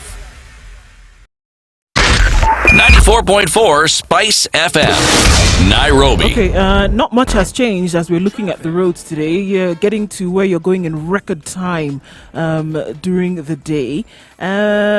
So coming off Mombasa Road, somebody's still doing that test. Takes you literally 10 minutes from Mombasa Road and then to the industrial area. It's fantastic. These are the times to enjoy Nairobi streets. Looking in Mombasa, take a look there. Same thing. Coming off the ferry where KFS telling us that everything is working well and that people are sanitized as they come off and get onto the ferry. Not much of an issue. And then looking into Kisumu where we still have on Obote Road then heading towards the airport. It's easy street. We're going to take a look at the escarpment. My Mahu is quite still packed. People are climbing up and out of the city today. We're going to see some exodus. Exodus is out and coming in is what? We'll look at a word for that later. But we're going to see quite some through the day. Spice of MKE is how you can reach us on Twitter. 0719 012 600.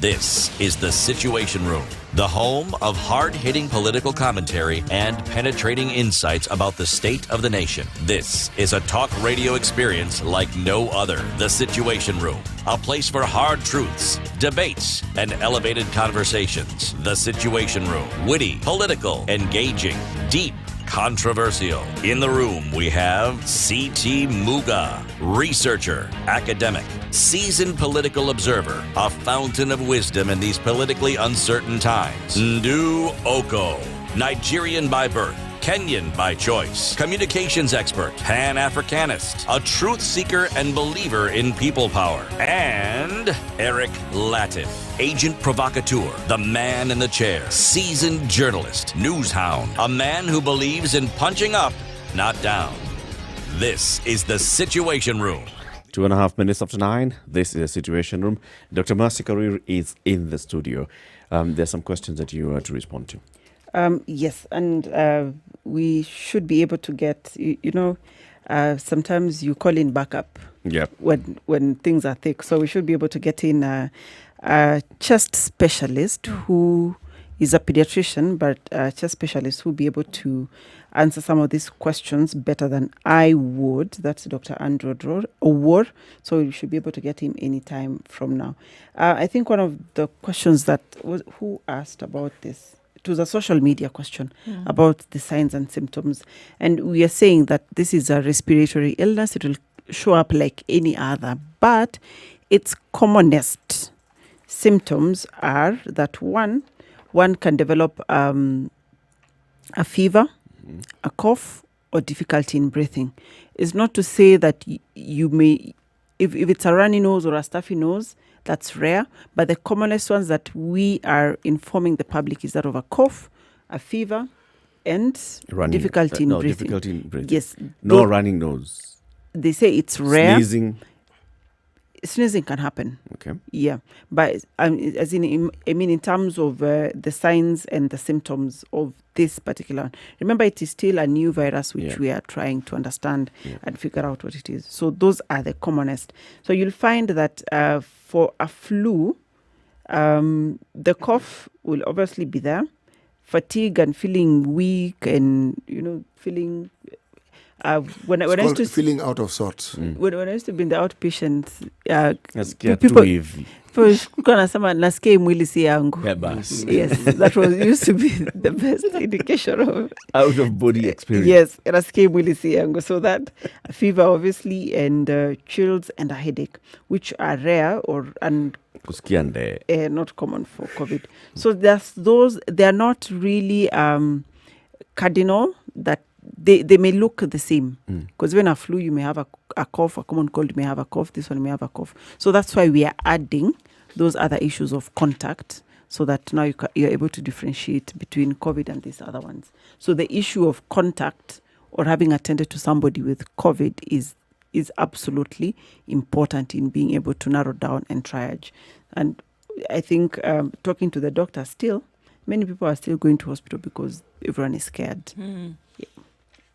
But so yes, I wanted to respond to City on the issue of he's doubting that the government is doing ABC and D.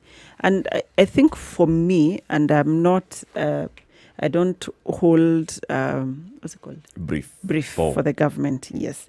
But for me, this is a pandemic. It is an unprecedented situation. We've not been here before. Even when there was the Ebola scare, we were not affected. So we really have not been here before. So I think we should do our part as wananchi. If you come in and you've been told to self-isolate, please self-isolate. Don't start going around just because the government may not have the mechanisms to look for you or trace you.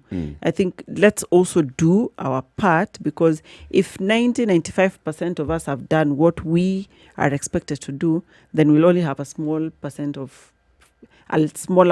to deal with who are problematic. So I think we should do our part. And that's why we are not shaking hands anymore.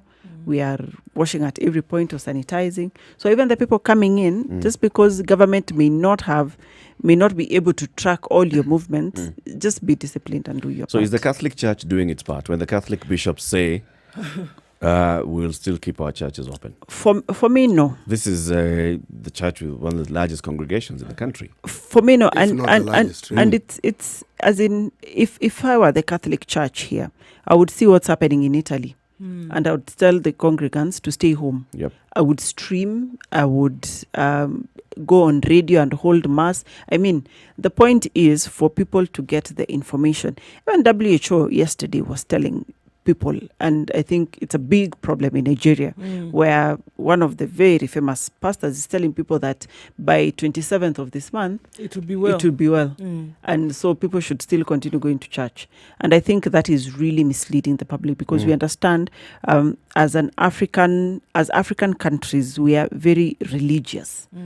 But this is the point where the religious leaders should actually stand up and safeguard Mwananchi. So if you're still saying you will you'll keep certain measures and whatnot, you're not safeguarding the public at all. So for me, the example if I had powers, is people should not go to church. It's not that. People should be arrested. If this is where the government should be very clear. Measures, Yes, exactly. If you know that this is a public health hazard, certain activities will actually negate the very steps that you're taking. And encourage this virus. And then someone else is going against it. Arrest that person. Let them answer, because really, it's subversion. It is. The Catholic News Agency on Twitter has tweeted that at least 28 priests in northern Italy have died from COVID-19. And here we are, we want to continue holding. It's good to have mass. That mass can be held by the 3 or 4 priests maintaining social distance. We'll follow it on social media, on YouTube, on radio, anywhere. The point is, we will be there in spirit. But let us not be there physically. Congregate. No. Look, we even understood, and in this country we have no excuse. with the explosion of the information sector and the telephone, people don't meet as often as they used to because they don't need to. Yeah. They long understood that you can communicate without necessarily actually seeing the person physically. And with a smartphone, you can actually see the person if you actually must see them, number one. To go to the position that you see me taking, it is an informed position. It is not a position I would prefer to take, but it's a position I must take because the evidence that I have before me, unfortunately, I have no option but to take that particular position. And the position is this. When you have a situation where the government promises things which they never complete, as I said, they start. It's not that they don't start. Then you would be stupid not to take that history into consideration. You pray that for once you are actually wrong. You pray to God that this time they should prove me wrong. I overreacted. I overreacted and I was silly and I was short-sighted and I picked on the government. That should be the case. But unfortunately, there are many times when you've had that view and you've been proven right. This is not a situation where I want to be proved right. I prefer to be proved wrong. I would love to be proved wrong. I will not apologize, actually. No, you probably wouldn't. No, not I probably wouldn't. I won't. I will thank them for giving me that information, and I will tell them that I will alter the view that I currently have. Because look at the simple things that we keep talking about. Simple. Even as the big plans are being made, there are simple things that the government should have taken charge of completely and have it in its control. One voice. Nothing stopping the government. The county governments rely on the national government to give them money. Yeah. It's not complicated. So if the national government tells you this is what we are saying, this is our position, that will be the position. And we talk about health. This isn't politics anymore. Yeah. This is not BBI. This isn't business as usual. This is the lives of the citizenry in danger. And Mercy, when we say we're not prepared, we are. We have an advantage in that we had HIV. That was also an epidemic. In the West, the last time they had such issues was a long time ago. Maybe in living memory for most people, they can't remember when any such thing happened. Yep. So for them, they are the ones who are in shock, not us. We have had ample warning about these things. Okay. And what did we do? Now you understand my position. Maybe it's time for us to, just coming off of that and then to bounce to where people are saying, because we've seen situations like this before, then would lend to the fact that people are then saying, all right, then God is going to save us. Now, Dr. Korir, as we're going to look at tomorrow being a National Day of Prayer that has been invoked, we've seen a lot of criticism come from several quarters in terms of how then do you mix science and religion? This is something that we are clear about. It will affect people. It will infect people. People will die if, at some level from what we've But seen. God has already provided a solution. And then, on the other hand, saying, seeing all these things and putting all these measures in place, at the end of the day, we need to give it to God, who is then going to take care of it. And that has been the stance that a lot of people have taken. In this case, I don't think that Christians are foolish. Actually, science cannot solve all of the problems. And at the end of the day, we need to leave it up to God to take care of us in this case. Is that the solution we should be looking towards? How I see religion and all of, let me call it religion or belief in faith, how I see it, it addresses a certain part that science doesn't, and that's the psyche of the people. That is some part of their mental preparedness, psychological preparedness is what faith addresses. Because if you pray and you feel like somebody has heard you and is consoling you or is comforting you, it gives a certain sense of relief. And that's the point that some people will not do anything again. No. Dr. Curry, you understand? No. Yeah. Let me they'll pray and they'll say, I'm okay. No. I'm not going to wash my hands. Why don't we let Dr. Curry explain? Mercy, please explain. That is the part that religion plays, generally. But remember, the same religion says faith without action is dead. And the action here is stay home, isolate, keep distance, keep clean. Do all of those things while away from these religious confines of a church, of a temple, of a mosque. Keep away from all of that, because if you congregate, then you violated religious distance. So as you pray at home and do all of these things, you are okay as well. Because you see, we like looking at things from one lens. Even the same people will read one verse We of actually the Bible. don't. People go to hospital and then they still call for prayer. We're able to mix them. We're able to... Actually, My point of view is this. The answer that people are seeking for has actually been provided. God gave you a brain. It isn't intended for eating food from. It's intended for thinking. And because of that thinking, we have doctors. You know why? God gave certain people the ability to understand certain things. The solutions have already been given. If you're talking about an answer to prayer, we already have answers to some of these prayers. So we shouldn't pray. No, you should continue praying, but pray specifically that these people whom God has given those abilities would be able to provide better solutions and to ensure Yeah, that... we're praying for ourselves, we're praying for our minds, Yes. we're praying for the doctors. Yes, we're that praying is for correct. Oscar, who's calling from Gong. Good morning, Oscar. Indeed, Eric, you need to pray. Yes. How are you? We're fine, thank you. Good. Thank you for inviting Dr. once again to come and share with us.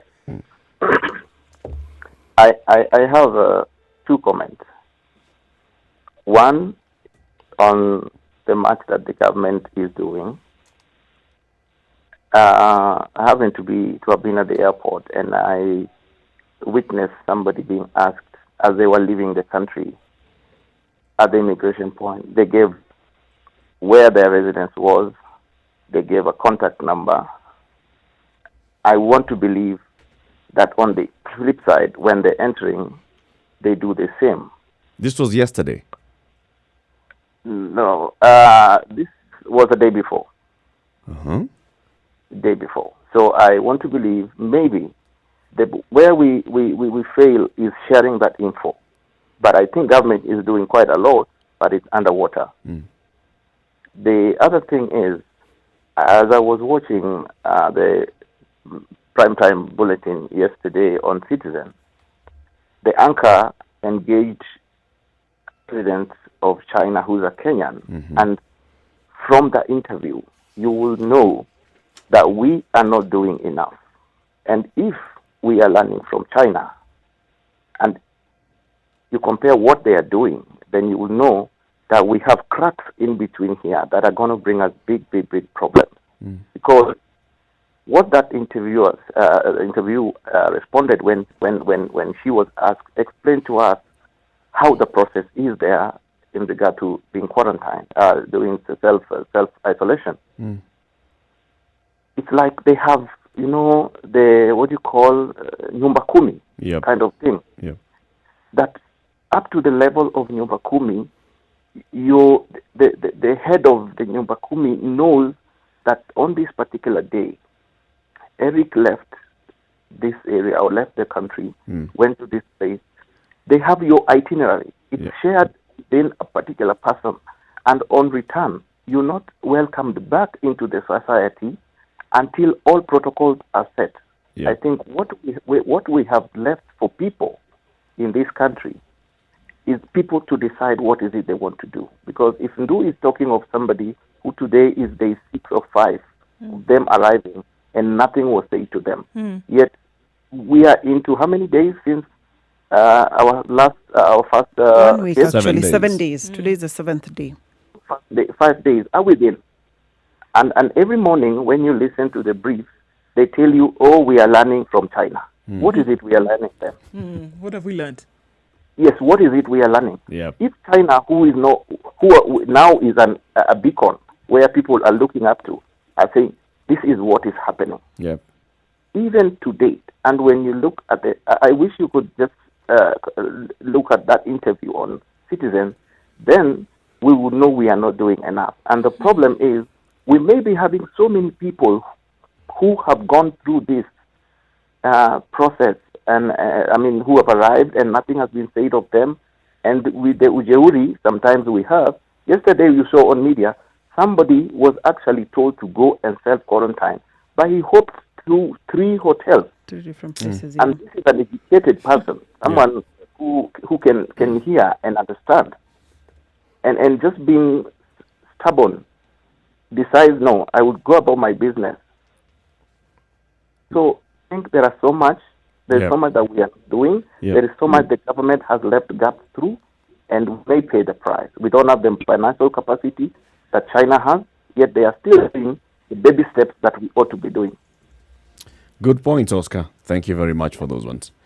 0719-012-600. Ask Dr. Mercy anything you'd like to comment as well. Give your experience with this coronavirus and COVID-19 and the fight against COVID-19. We are at war. So this is the battle or the war against COVID-19. 18 minutes after 9. Let's take a look at weather and the conversation continues.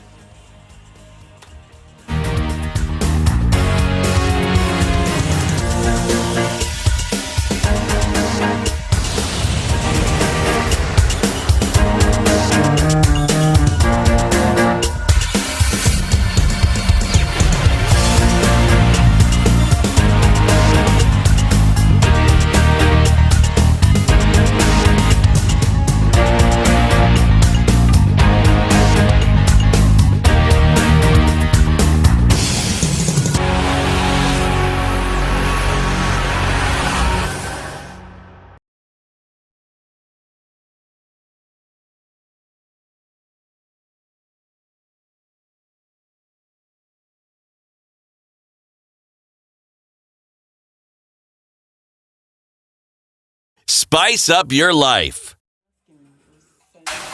The weather with Spice FM. Right. It's cloudy conditions in Nairobi at 19 degrees. The fog is quite low in certain parts of the city, highs of 24 and lows of 16. Possible rains coming in later in the afternoon. In Nyeri at 19 degrees, it's mostly cloudy. Thunderstorms expected later in the day with highs of 23. And 19 degrees in Nakuru, where it's mostly cloudy and there will be rain. Highs of 24. At mostly sunny conditions in Eldoret, it's at 17 degrees, expecting highs of 24 and lows of 14, where we will see rain. In Kisumu at 23 degrees, it's partly cloudy, rain expected later with highs of 29 and lows of 20. In Mombasa at 29 degrees, it's partly cloudy and expecting showers later with highs of 32 and lows of 27. Taking a look in Malindi, it's 31 degrees, showers expected later with highs of 34 and lows of 27.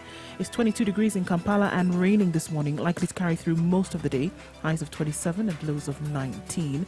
In Dar es Salaam at 29 degrees, it's partly cloudy, thunderstorms expected later with highs of 34 and lows of 25. In Johannesburg at 17 degrees, it'll be mostly cloudy through the day with highs of 25 and lows of 15. And rounding it up in Lagos at 28 degrees through the day, some rain expected, highs of 34 and lows of 26.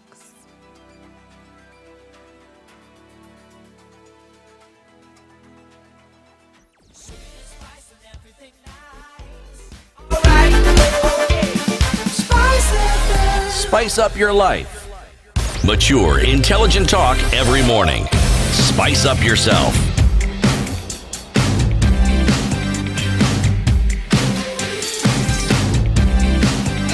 Mornings done right. 94.4. 21 after 9. We talked about calling in the troops, and we've got the troops ready. We have Dr. Andrew Owor, who is a chest specialist, on the line. Dr. Good morning. Good morning. Well, thank you very much for joining us in the Situation Room. My name is Eric Latif. We have CT Muga Nduoko and Dr. Mercy Korir. We have received a question here, and it's a question that we'd like you also to help in responding to. The differences between a common cold, the flu, this coronavirus, and any other homa.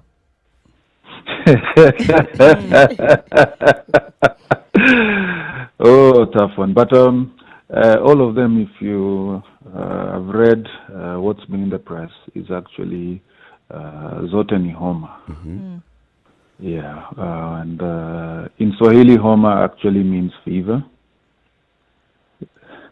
So the differences between the flu, common cold, and what we call the COVID-19 might not be so easy to distinguish. And the corona family is actually a group of viruses that is with us. It's the second commonest cause of common colds.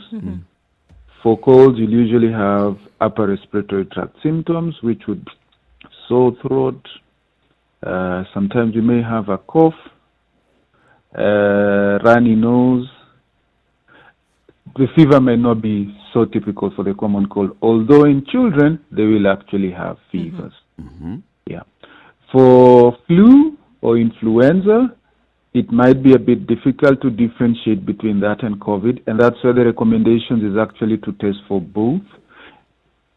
For the Americans, they actually test for all the commonly occurring viruses for this upper respiratory tract infections, because they found that they actually patients with COVID who also have influenza. There are patients who have the other coronaviruses and plus the COVID-19, because the other viruses tend to spread usually during the cold season and the like. Now, one of the things that is particular about the COVID has been very high fever. So more in adults, very high fever, and the other constitutional, what we call constitutional symptoms, don't seem to feature much. The patient may have a cough, which is cant of sputum. They may have muscle aches, joint pains, fatigue. And then if the disease progresses, then they may develop what we call lower respiratory tract symptoms, which is actually shortness of breath, which signifies probably the patient has some pneumonia. Yeah. So, Doctor, how is this cough? I know you say it's cant of sputum, but what does that mean? Can you In explain layman's that terms. in easy language? Just a dry cough. The dry cough. I just say a dry cough. That's probably what you'd use colloquially. A dry cough. Aina kikohozi. Yeah. Aina kozi. So, what would be important is the history. That's why, like, the WHO has come up with what you call a case definition. Has this person had a history of travel to a country that has patients who've been found to have coronavirus 2019? If it is yes, then they are suspect. Okay, so you must check for the COVID-19 in that patient. If this person has been in contact with anyone known to have COVID or suspected, then they also fall into that group. And then the third group would be, for example, healthcare workers who've probably interacted with somebody who had COVID-19, and they also develop symptoms. So, Doctor, are you able to prescribe the test for COVID-19 for anyone who walks in and says, I think I fit this case definition, or I think I have a flu or a cold or something? Are you able, as it is now, to prescribe those tests to be done? So one of the challenges that we currently now have is where the testing is being done in the public health laboratories in Kenyatta National Hospital grounds. Because whenever you have a disease that behaves like COVID-19, it's highly infectious, it's transmissible, it needs to be notified. So in an ideal situation, even if I find a patient, I will also call 719. Inform them that I have somebody who I think meets the threshold for a suspect, and then they'll be able to guide me on what to do. If this patient is in the hospital where I work, we would actually put them in a separate room or an isolation facility, make the call, because you see, these samples have to be taken very carefully to avoid spread to either the person taking the specimen and others. It's what we call aerosolization. So it requires somebody who has had some training in obtaining the specimen. This is not one I'll just send you to the lab, okay, where there are many other people, many other Kenyans that you could potentially also infect while you're waiting to have your test done. As I listen to you, Doctor, I'm starting to think about you now as a doctor. So a patient walks into your clinic and they say, you know what, Dr. I've been coughing, and it's a dry cough. And all my patients cough. All your patients cough. All your patients cough. And then they tell you, I have a fever, nasikia nde. Mwili si yangu.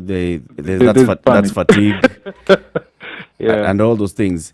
How are you protecting yourself from any possible infection?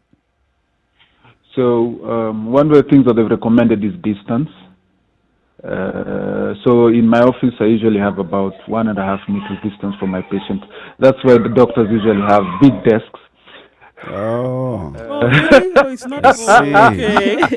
It's not for prestige. Nah, it's sort of some infection prevention. Right. And then two, when the patient sits, they don't face me directly.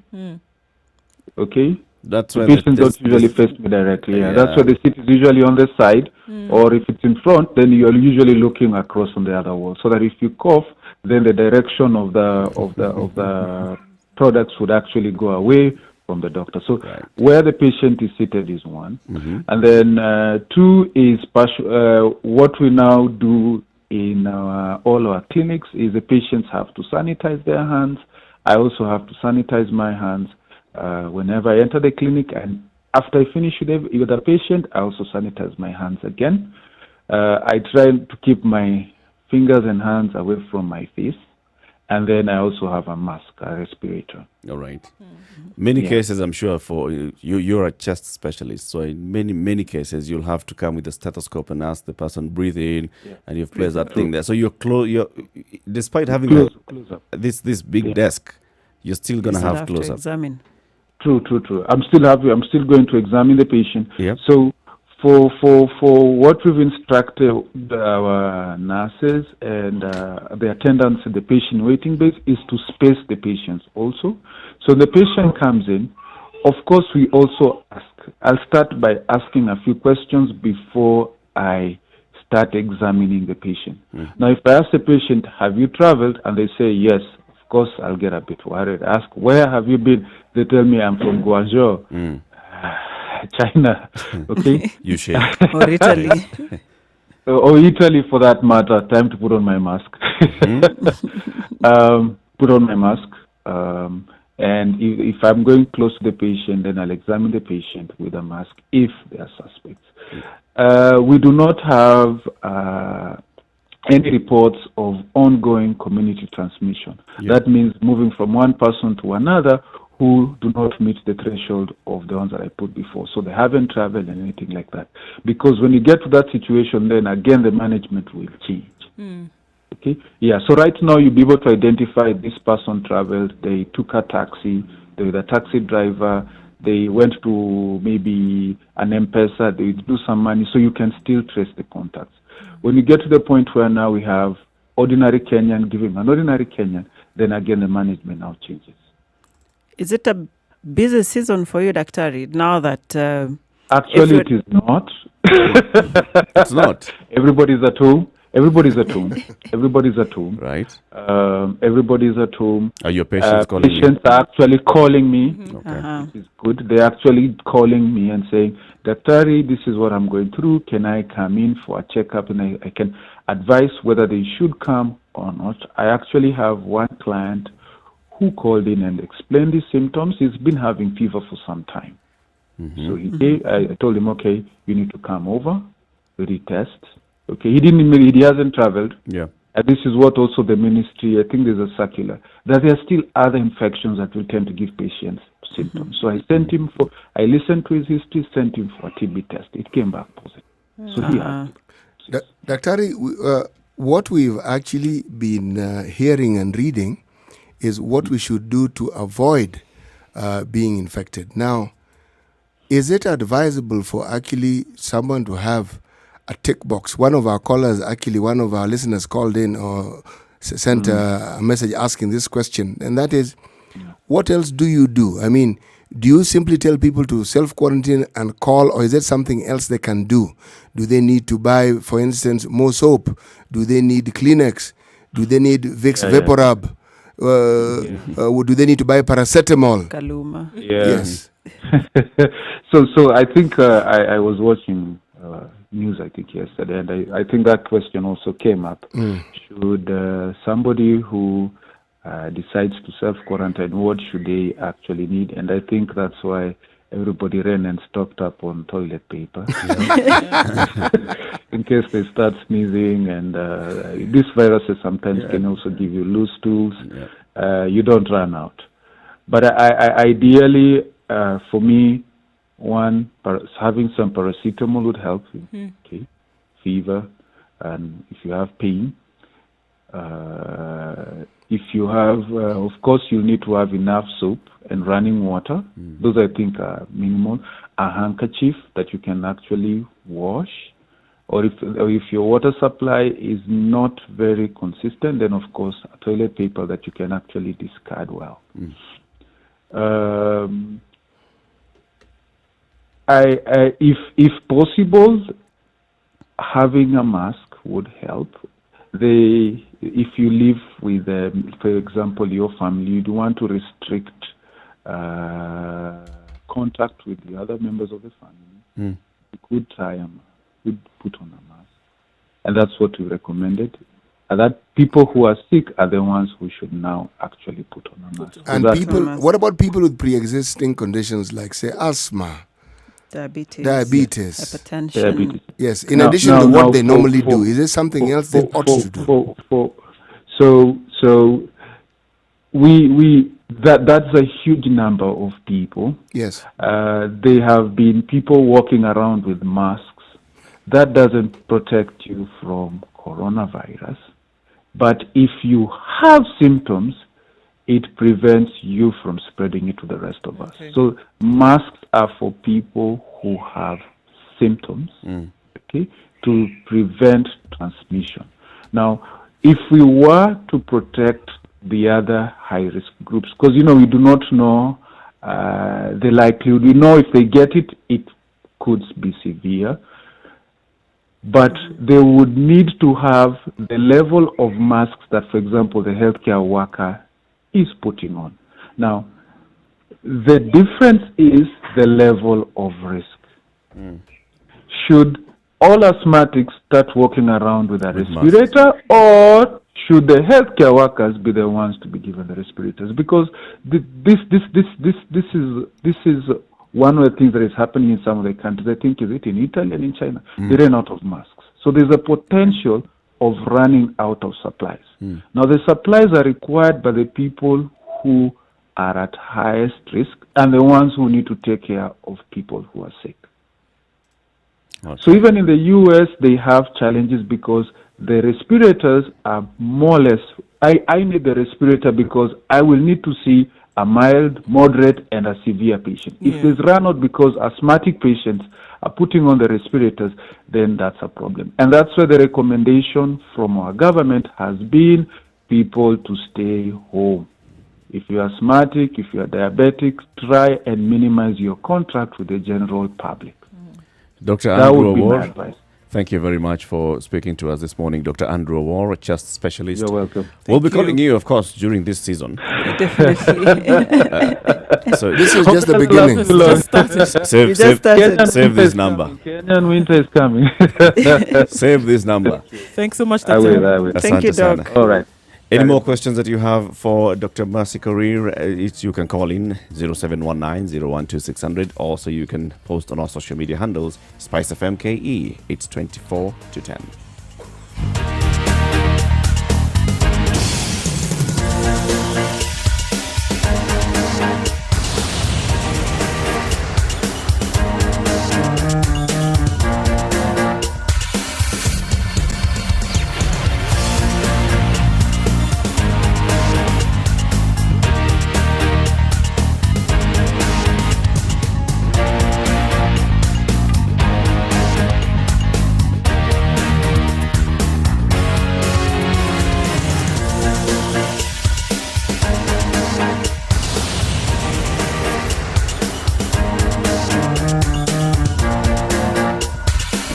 Classic soul, R&B, smooth jazz, neo soul, and nostalgic ballads. Make some noise. You're listening to Spice FM. Nothing has changed. There's Traffic. No roads, there's no vehicles. People are... The middle of town, CBD, for example, is likened to a ghost town. Thika Road is clear, as is Mombasa Road. No problems getting where you're going in record time this morning. We've had a couple of accidents, unfortunately, in different pockets of the city. That's because people are going faster than they normally would at this time in the morning. So Spice FM KE is how you can reach us on Twitter. If anything does change, we still have the situation on the Mai Mahiu escarpment heading out of the city, where cars are snaking their way slowly out of town this morning. Inbound, we had a problem, but that has changed. And it's not so much right now. Universities and colleges closed today, so we're going to have an influx of people plus an exit of people from the city just because of that. People are staying home. 0719-012-600. In case something happens that we should know about, do let us know.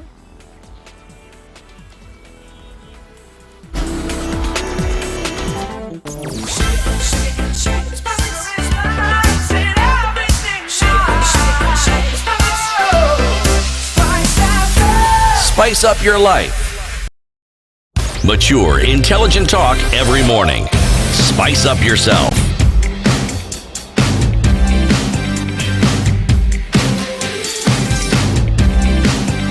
Mornings done right. 94.4 Spice FM, Nairobi. Hii ugonjwa pia ni mzuri. Hivi inatufunza adabu. Kwa sababu sasa hawa wadosi wetu wakuwa wagonjwa wanaenda London, wanaenda sijui wapi, wanaenda India, wanaenda mtaenda wapi sasa?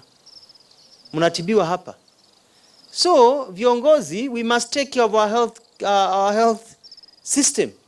Si kila wakati mtu akiwa mgonjwa anakuwa shipped South Africa, anakuwa shipped India, anakuwa shipped America. Hapana, we need to fix our health facilities so that you don't go. Maskini na tajiri, coronavirus imesema unakaa kwenyu. Kwa sababu nobody will accept you in London right now. Nobody will accept you in India. India imefungwa. Mutibu Kenya. Kama ni surgery tuanze kufanya Kenya. Kama ni cancer treatment tufanye Kenya. Kama ni nini tufanye Kenya. Ya matajiri na maskini. Si tukue na inchi kuna matajiri wanaenda ngambo, maskini wanabakia hapa. So hii coronavirus, it is an opportunity for us to learn ya kwamba hii system tumekuwa nayo kutoka uhuru since independence, ya matajiri kuwa matajiri, maskini kuwa maskini. Unakuta tajiri kukiwa na portal, badala kuziba portal ananunua gari kubwa. Healthcare, badala ku make sure kuna oxygen plant, kuna enough funding ya healthcare, kuna madawa, kuna efficiency, akikuwa mgonjwa anapelekwa Washington DC. Hakutaki Washington DC sahi. Huwezi enda Singapore, huwezi enda Italy, huwezi enda mahali, utakuwa na sisi hapa kama tunakufa tunakufa na wewe. The hyenas will shoot the messenger and say, "Oh, you're one of those. You're in leadership." Let's forget about the messenger. The message. You know, in this case, you cannot dissociate the messenger and the message. And especially, not possible. Especially, it's okay, don't worry. Today it is me. Oh no, it is, everybody has their turn here. We practice democracy. Especially because Alfred Mutua is a second-time governor. Yep. He has had more than 5 years, actually 7 years, Yep. to turn around healthcare in Machakos County. So for him to come and speak the same way you and I can speak and tuombe serikali ifanye, for me was a bit, in my opinion, taking advantage of the situation. That said, being a politician. Yes. That said, it is very true. And I think one of the lessons, and it's probably we should now schedule it for Monday to discuss, is that coronavirus pandemic is a lesson to any government that's listening to make sure that the healthcare system works. Even as we speak right now, I don't know if the governor for Machakos can be admitted in Machakos level 5 and He was here and he told us that he could. He could. Yes. Him and his family have no problem. They could go, get sorted, and if need be admitted. The example we are speaking of is of Kivutha, whom we know gets admitted to the hospital in his county. That one, not possible. We actually know. Gets admitted and gets treated in that hospital. And not even him. Even the doctors in Makueni County go to Makueni County. They deliver in the Makueni mother and child. So it's not about I could. It is actually happening. Has it actually happened? Has it actually happened so that we can believe it? Because, and not even Makueni, Machakos level 5, there are many others like Kadiani. Can he actually go there and be attended to? So that, because, I mean, you don't have to be the big one, but have what about... Have you been to the Machakos level 5? I have. Actually, that's where I started working. No, in the last 7 years. I left there in 2014. So between then and now, there's been a lot of changes, infrastructural changes. So it's an improvement from where we were. But it doesn't mean it is to a point where... To the good level. To the good level where now, as a governor, you can confidently stand up and say, these things about you're saying, like now, tukufe sisi wote hapa. But he said it here. I mean, he sat in that chair. And he said that he and his wife could go and be treated, and if need be admitted. He did. But then I guess, like you said, did we actually expect him to say anything else? The proof is in the taste. I started by saying you will see the Kenyans with their spots shooting the messenger. and staying clear of the message. All right. In this case, you cannot dissociate the messenger and the message. They are one and the same. 70% messenger, 30% message. But it's a good lesson. Another question, Dr. Korir, and still on leadership in this case. We saw the Nairobi women's rep overseeing the installation of water tanks in different parts of the city yesterday to encourage hand washing. What would happen in the case whereby we need water at our points of residence and that is not available? Where's this water coming from? That's another question. So not shooting the messenger here, just asking source about of the the message. water. Yes, Source source of of the the water. Because that in itself can introduce yet a new problem. Part B of the question is that in the case of a lockdown where we depend, I think this question came out yesterday, where we depend on water carts to bring water to our homes, then what would we do? Are we then allowed to take water? Are we then allowed to take water from these water points that were established yesterday? Those are valid questions. Those are valid questions. But let me just divert slightly. I've got a message from someone who lives in Mombasa. There's a St. Peter's Church in Nyeri. They have all their services now Facebook video conferencing, meaning services kama kawaida, same time, but they've ensured that it's available virtually. It's available, yes, virtually, they're using modern technology to ensure that the service goes on. And this can be done, it can be replicated everywhere. By everyone. Yes, it can. By everyone. More to the point, you can even have it on radio. Remember, for the longest time, we've had services on radio. Yeah. Longest time. We're even having lessons on radio. Yes, School lessons. And we've also had why those not from church? antiquity, from the time the radio was invented. No, well, not entirely true, but for the longest time possible. So that question, Dr. Korir. Remember, we've Water. said the water issue, the food issue, the social protection issue. It's The president must answer. yes. So Actually, direction here, more than anything else, just clarity and direction, because this one we're not looking to anybody. Order and declaration as well. Yes. Yes. On proper social distancing. I want to call this number *719#. There you go. That's an SMS. That's the SMS. That's the SMS, the short code. Yeah. When I go in there, as it you says, do yes, that, yes. Why we are not separating the messenger and the message. UHC has at least 5 issues under it, and one of them, the topmost, is governance and leadership. Where for any country like Thailand, Canada, countries that have achieved universal health coverage or a good percentage of it, even looking at UK's NHS, there has been clear governance and leadership, where it is straight that this is what we are doing. It's no buts and ifs. It's like we are doing this, and so what do you need to do? And they make sure those things are put in place. So that's why when a governor or when the president or anyone says this and this, we cannot dissociate it from them, because it is part and parcel of what they need to do. Now, apart from the other issues where you talk about finances and we say we don't have finances, we talk about human resource, all of those things, commodities and pharmaceuticals, they come in. But governance and leadership is at the top of any country being able to achieve universal health coverage. So when you see us still fumbling, struggling, we it's look also at on the the top. top. Number one. Actually, let me give an example. During the Kibaki government, the Minister of Health then was Charity Ngilu. She was unwell and she was admitted at Kenyatta National Hospital. Yes, she was. Yes. The question I want to ask is, Mr. Mutai Kagwe, if he was unwell today, would he readily be admitted to Kenyatta National Hospital together with that list of wonderful, well-fed gentlemen and ladies I keep seeing standing behind him and next to him?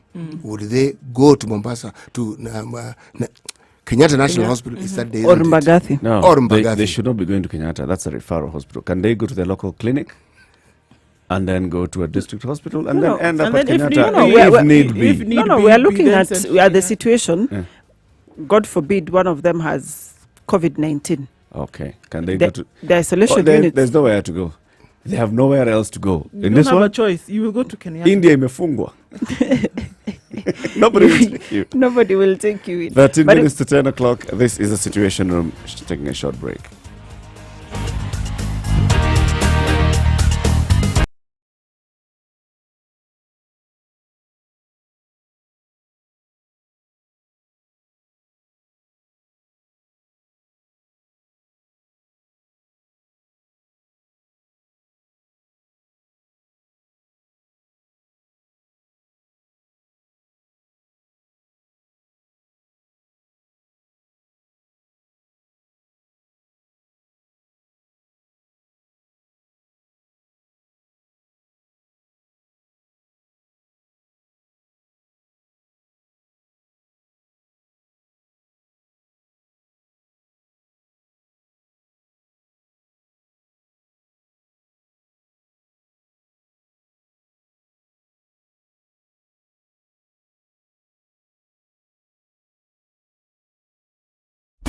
Classic soul, R&B, smooth jazz, neo soul, and nostalgic ballads. Make some noise. You're listening to Spice FM.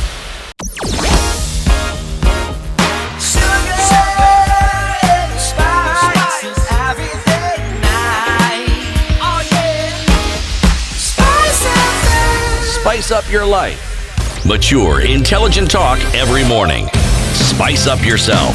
It's 11 to 10. This is a situation room. It's Kenya's biggest conversation. We're looking at the government's preparedness on COVID-19, the response for COVID-19, what you need to do, what you need to know in case you exhibit those symptoms. There's a number to call, 719, or you can dial star 719. It'll take you through a USSD code, which will give you some instructions. I have just dialed in. It tells me, welcome to the Ministry of Health Coronavirus COVID-19 Information Center. Reply with 1 for English and 2 for Kiswahili.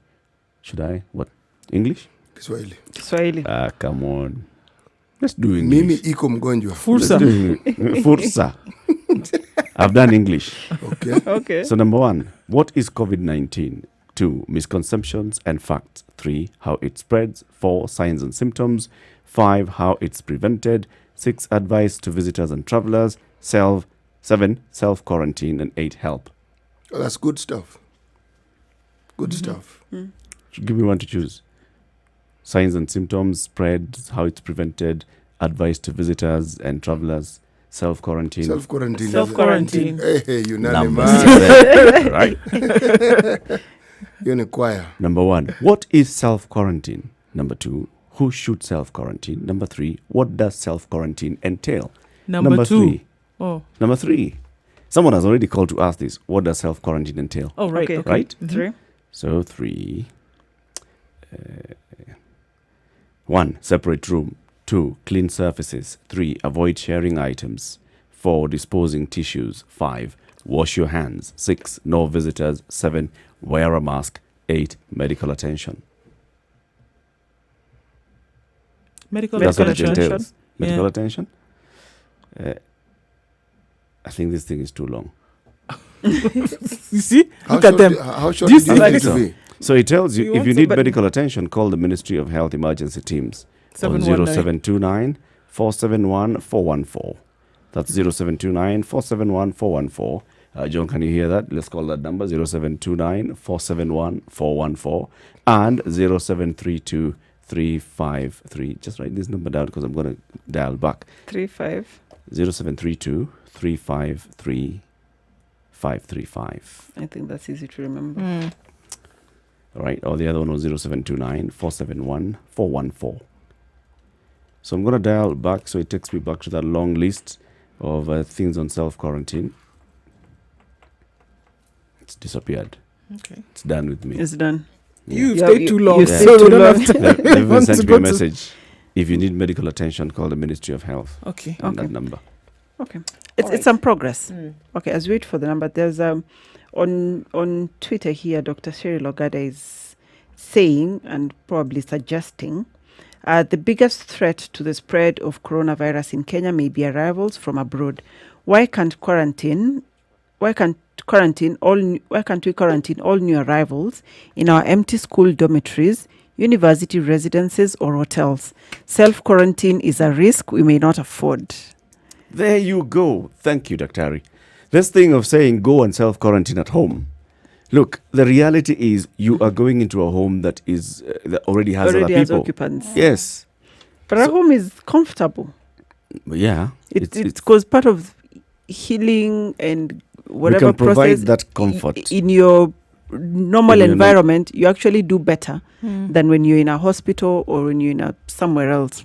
In this case, however, by taking yourself into a into a house with 7 other people, and you don't have a dedicated bedroom, you are exposing yourself, everybody else to this. So this may not work. quarantine in a university, Yeah. hostels, Both dormitories. numbers, John, are busy. I think they are busy. So They're busy. All right. the numbers are Everybody's busy. calling. Is that a good thing? Yes. Yes, it It's a is. good It is. thing. Because It is a people good are thing. calling in and they're looking Yeah. for information It's a as good as thing. they have been advised, which is This, good. It is not a good thing. Why? This No, is no. one number. It should be a pilot number that goes into many So it should never be busy. What you should do is you should be able to find a doctor waiting for you, somebody on the other side. You can't. The reality is you cannot. But they should Not yet. inform you to Look, wait. we're not at that point where we should be having. You. Yeah, Yes, they should that's what I'm queue you. saying. They should queue you to Yes, yes. No, it's the statement Eric made that you should find it. I'm saying it may not be possible. If Wait, if they actually just put it on hold so we can hear this. The number you're trying to call is currently busy. You should be able to basically pick it up. It should be a pilot line. But remember, counties also have their own lines. Probably not the best, but each county has a line in which you can call. So yeah, we saw not the schedule everyone- of that yesterday. Not everyone has to call Nairobi, because if you're in Eldoret, for example, are you likely to be helped by the people in your locality or the ones in Nairobi? So I think we should also devolve this calling to your county. To your county. And for me, the best would be like how 911 works. There's a central There's a point, 911 and then you for- can yes. be referred to your nearest. So probably, hopefully, from this, we can develop this 719 to our 911 moving forward. So, and then just link it to every other county. You know, there are people who understand this technology, and this technology is not complicated. It's something that can be set. It's something that can be put in place. The efforts that have been made are commendable. But And there's no but here. And with this, we now have a structure that we can build upon to make it a little more robust than it actually is. And it can. But this is a good step. It is something positive, and we can see it exists, it works. And for me, even when I'm told the line is busy, it's responsive. As opposed to when you call, At least there's somebody. and there's some silence or there's some funny sound coming at the other end, and you Mama can't determine Teja. what it is. That for me, now let's move on to the next step. Yes, It's there's progress. it's progress. It's serious progress. But given the technological advances that we have in communication in this country, we can do a lot more. I refuse to accept that it's serious progress unless you have evidence to show that it's busy because other people are calling in. Why else would it be busy? Because it's just been put on off. What you're saying, somebody could simply remove it off the holder. Or and the it'll be person on busy. the other side could be calling someone, having a chat, whatever. It's an emergency number. An emergency number should not be busy. It's like saying call 911 and 911 is busy. No, it should not be busy. Actually, 911 can be busy. It should not be busy. And I probably right now they're also very busy. It's a call center. Extremely busy. Mm. Eric, Call, join the queue, yes, but it tells you this number you're calling is busy. your sentiments, Yes, I your sentiments are well placed, but we didn't have this before. We now have it. That is progress. Yes, it's a step in the right It direction. is a step in the right direction. Whereas It no may- people would have been helped before via this line. Some Yes. people would have gotten Some a people will certain have measure received of help. assistance. I myself have been informed about it, and I can see there's information that's available. That is a step. It must be acknowledged. Praise must be accorded where it is due. Give Caesar. However, Nonetheless, The subscriber you have called cannot be reached. Okay. Please try again later. Call that is not Cannot star be reached, 155 not busy. hash and set your favorite song as your hello tune. This is even not better. good. That's the 0732 number. Okay. Okay. All right. Now, for those who want to travel, the Rift Valley Regional Commander has a message for you. Wewe uko Nairobi, hata ujue hali yako ya corona ni namna gani. Unaambiwa kwamba ukae nyumbani for the next 30 days, serikali imesema namna hiyo. Wewe unachukua matatu unaenda Kiplombe. Kule Kiplombe kuna nyanya yako ako na miaka 90. Unaenda kuua hiyo nyanya yako. There's no doubt about it. Unafika kule unahagi yeye, unasalimiana yeye, anakaribisha wewe. Umebeba corona. Na mnajua hii corona hii inapita na wazee la kuna, kwa sababu ni ugonjwa ambayo ina affect watu ambao immunity iko chini.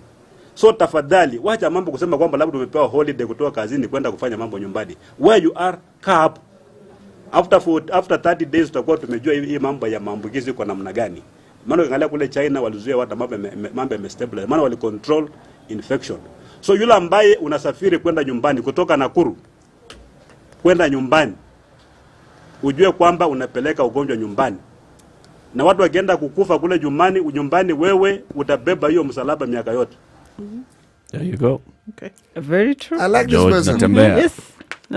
And No I question, wish no comma. more leaders could just come out plain and But- simple but like this. I like this person. She has communicated. Yes, communicated. It's clear. Will you ask any question In after a what he minute. has said?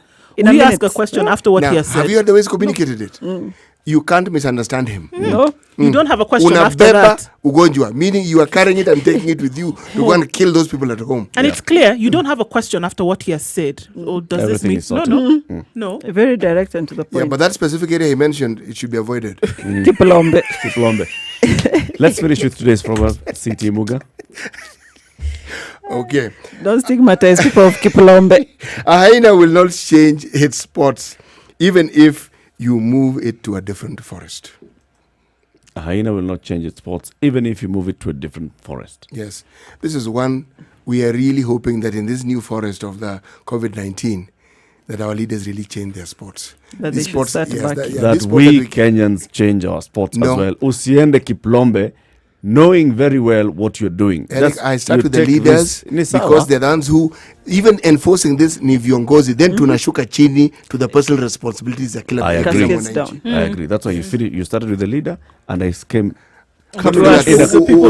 ukaongezea kidogo. In a close second. Yes. We the people. We the people. Yes. Voila. Must take our responsibility. Thank you very much, Dr. Mawasi Karir, for joining us Stay yesterday home. and today. Stay home. Let's go Don't home. go to church. Don't go to clubs. Don't go to mosque. Don't go to temples. Stay home. Umesikia ndu? See me see wala. I was staying. I'm going home. Yes, When I good. finish, let's go home. Go home. Go home. After this. Stay home. Eric, why you look at me? I am also going home. Go home. Yes. Stay home. Let's see you on Monday. God willing. God willing. Yes. And pray Inshallah. tomorrow. And pray tomorrow. At home. No. Pray every day. You don't just have to pray tomorrow. As Pray per join every everybody and day. pray now. At You know what I home. was saying. It's 10 o'clock. Thank you very much for tuning in to the Situation Room. See you on Monday.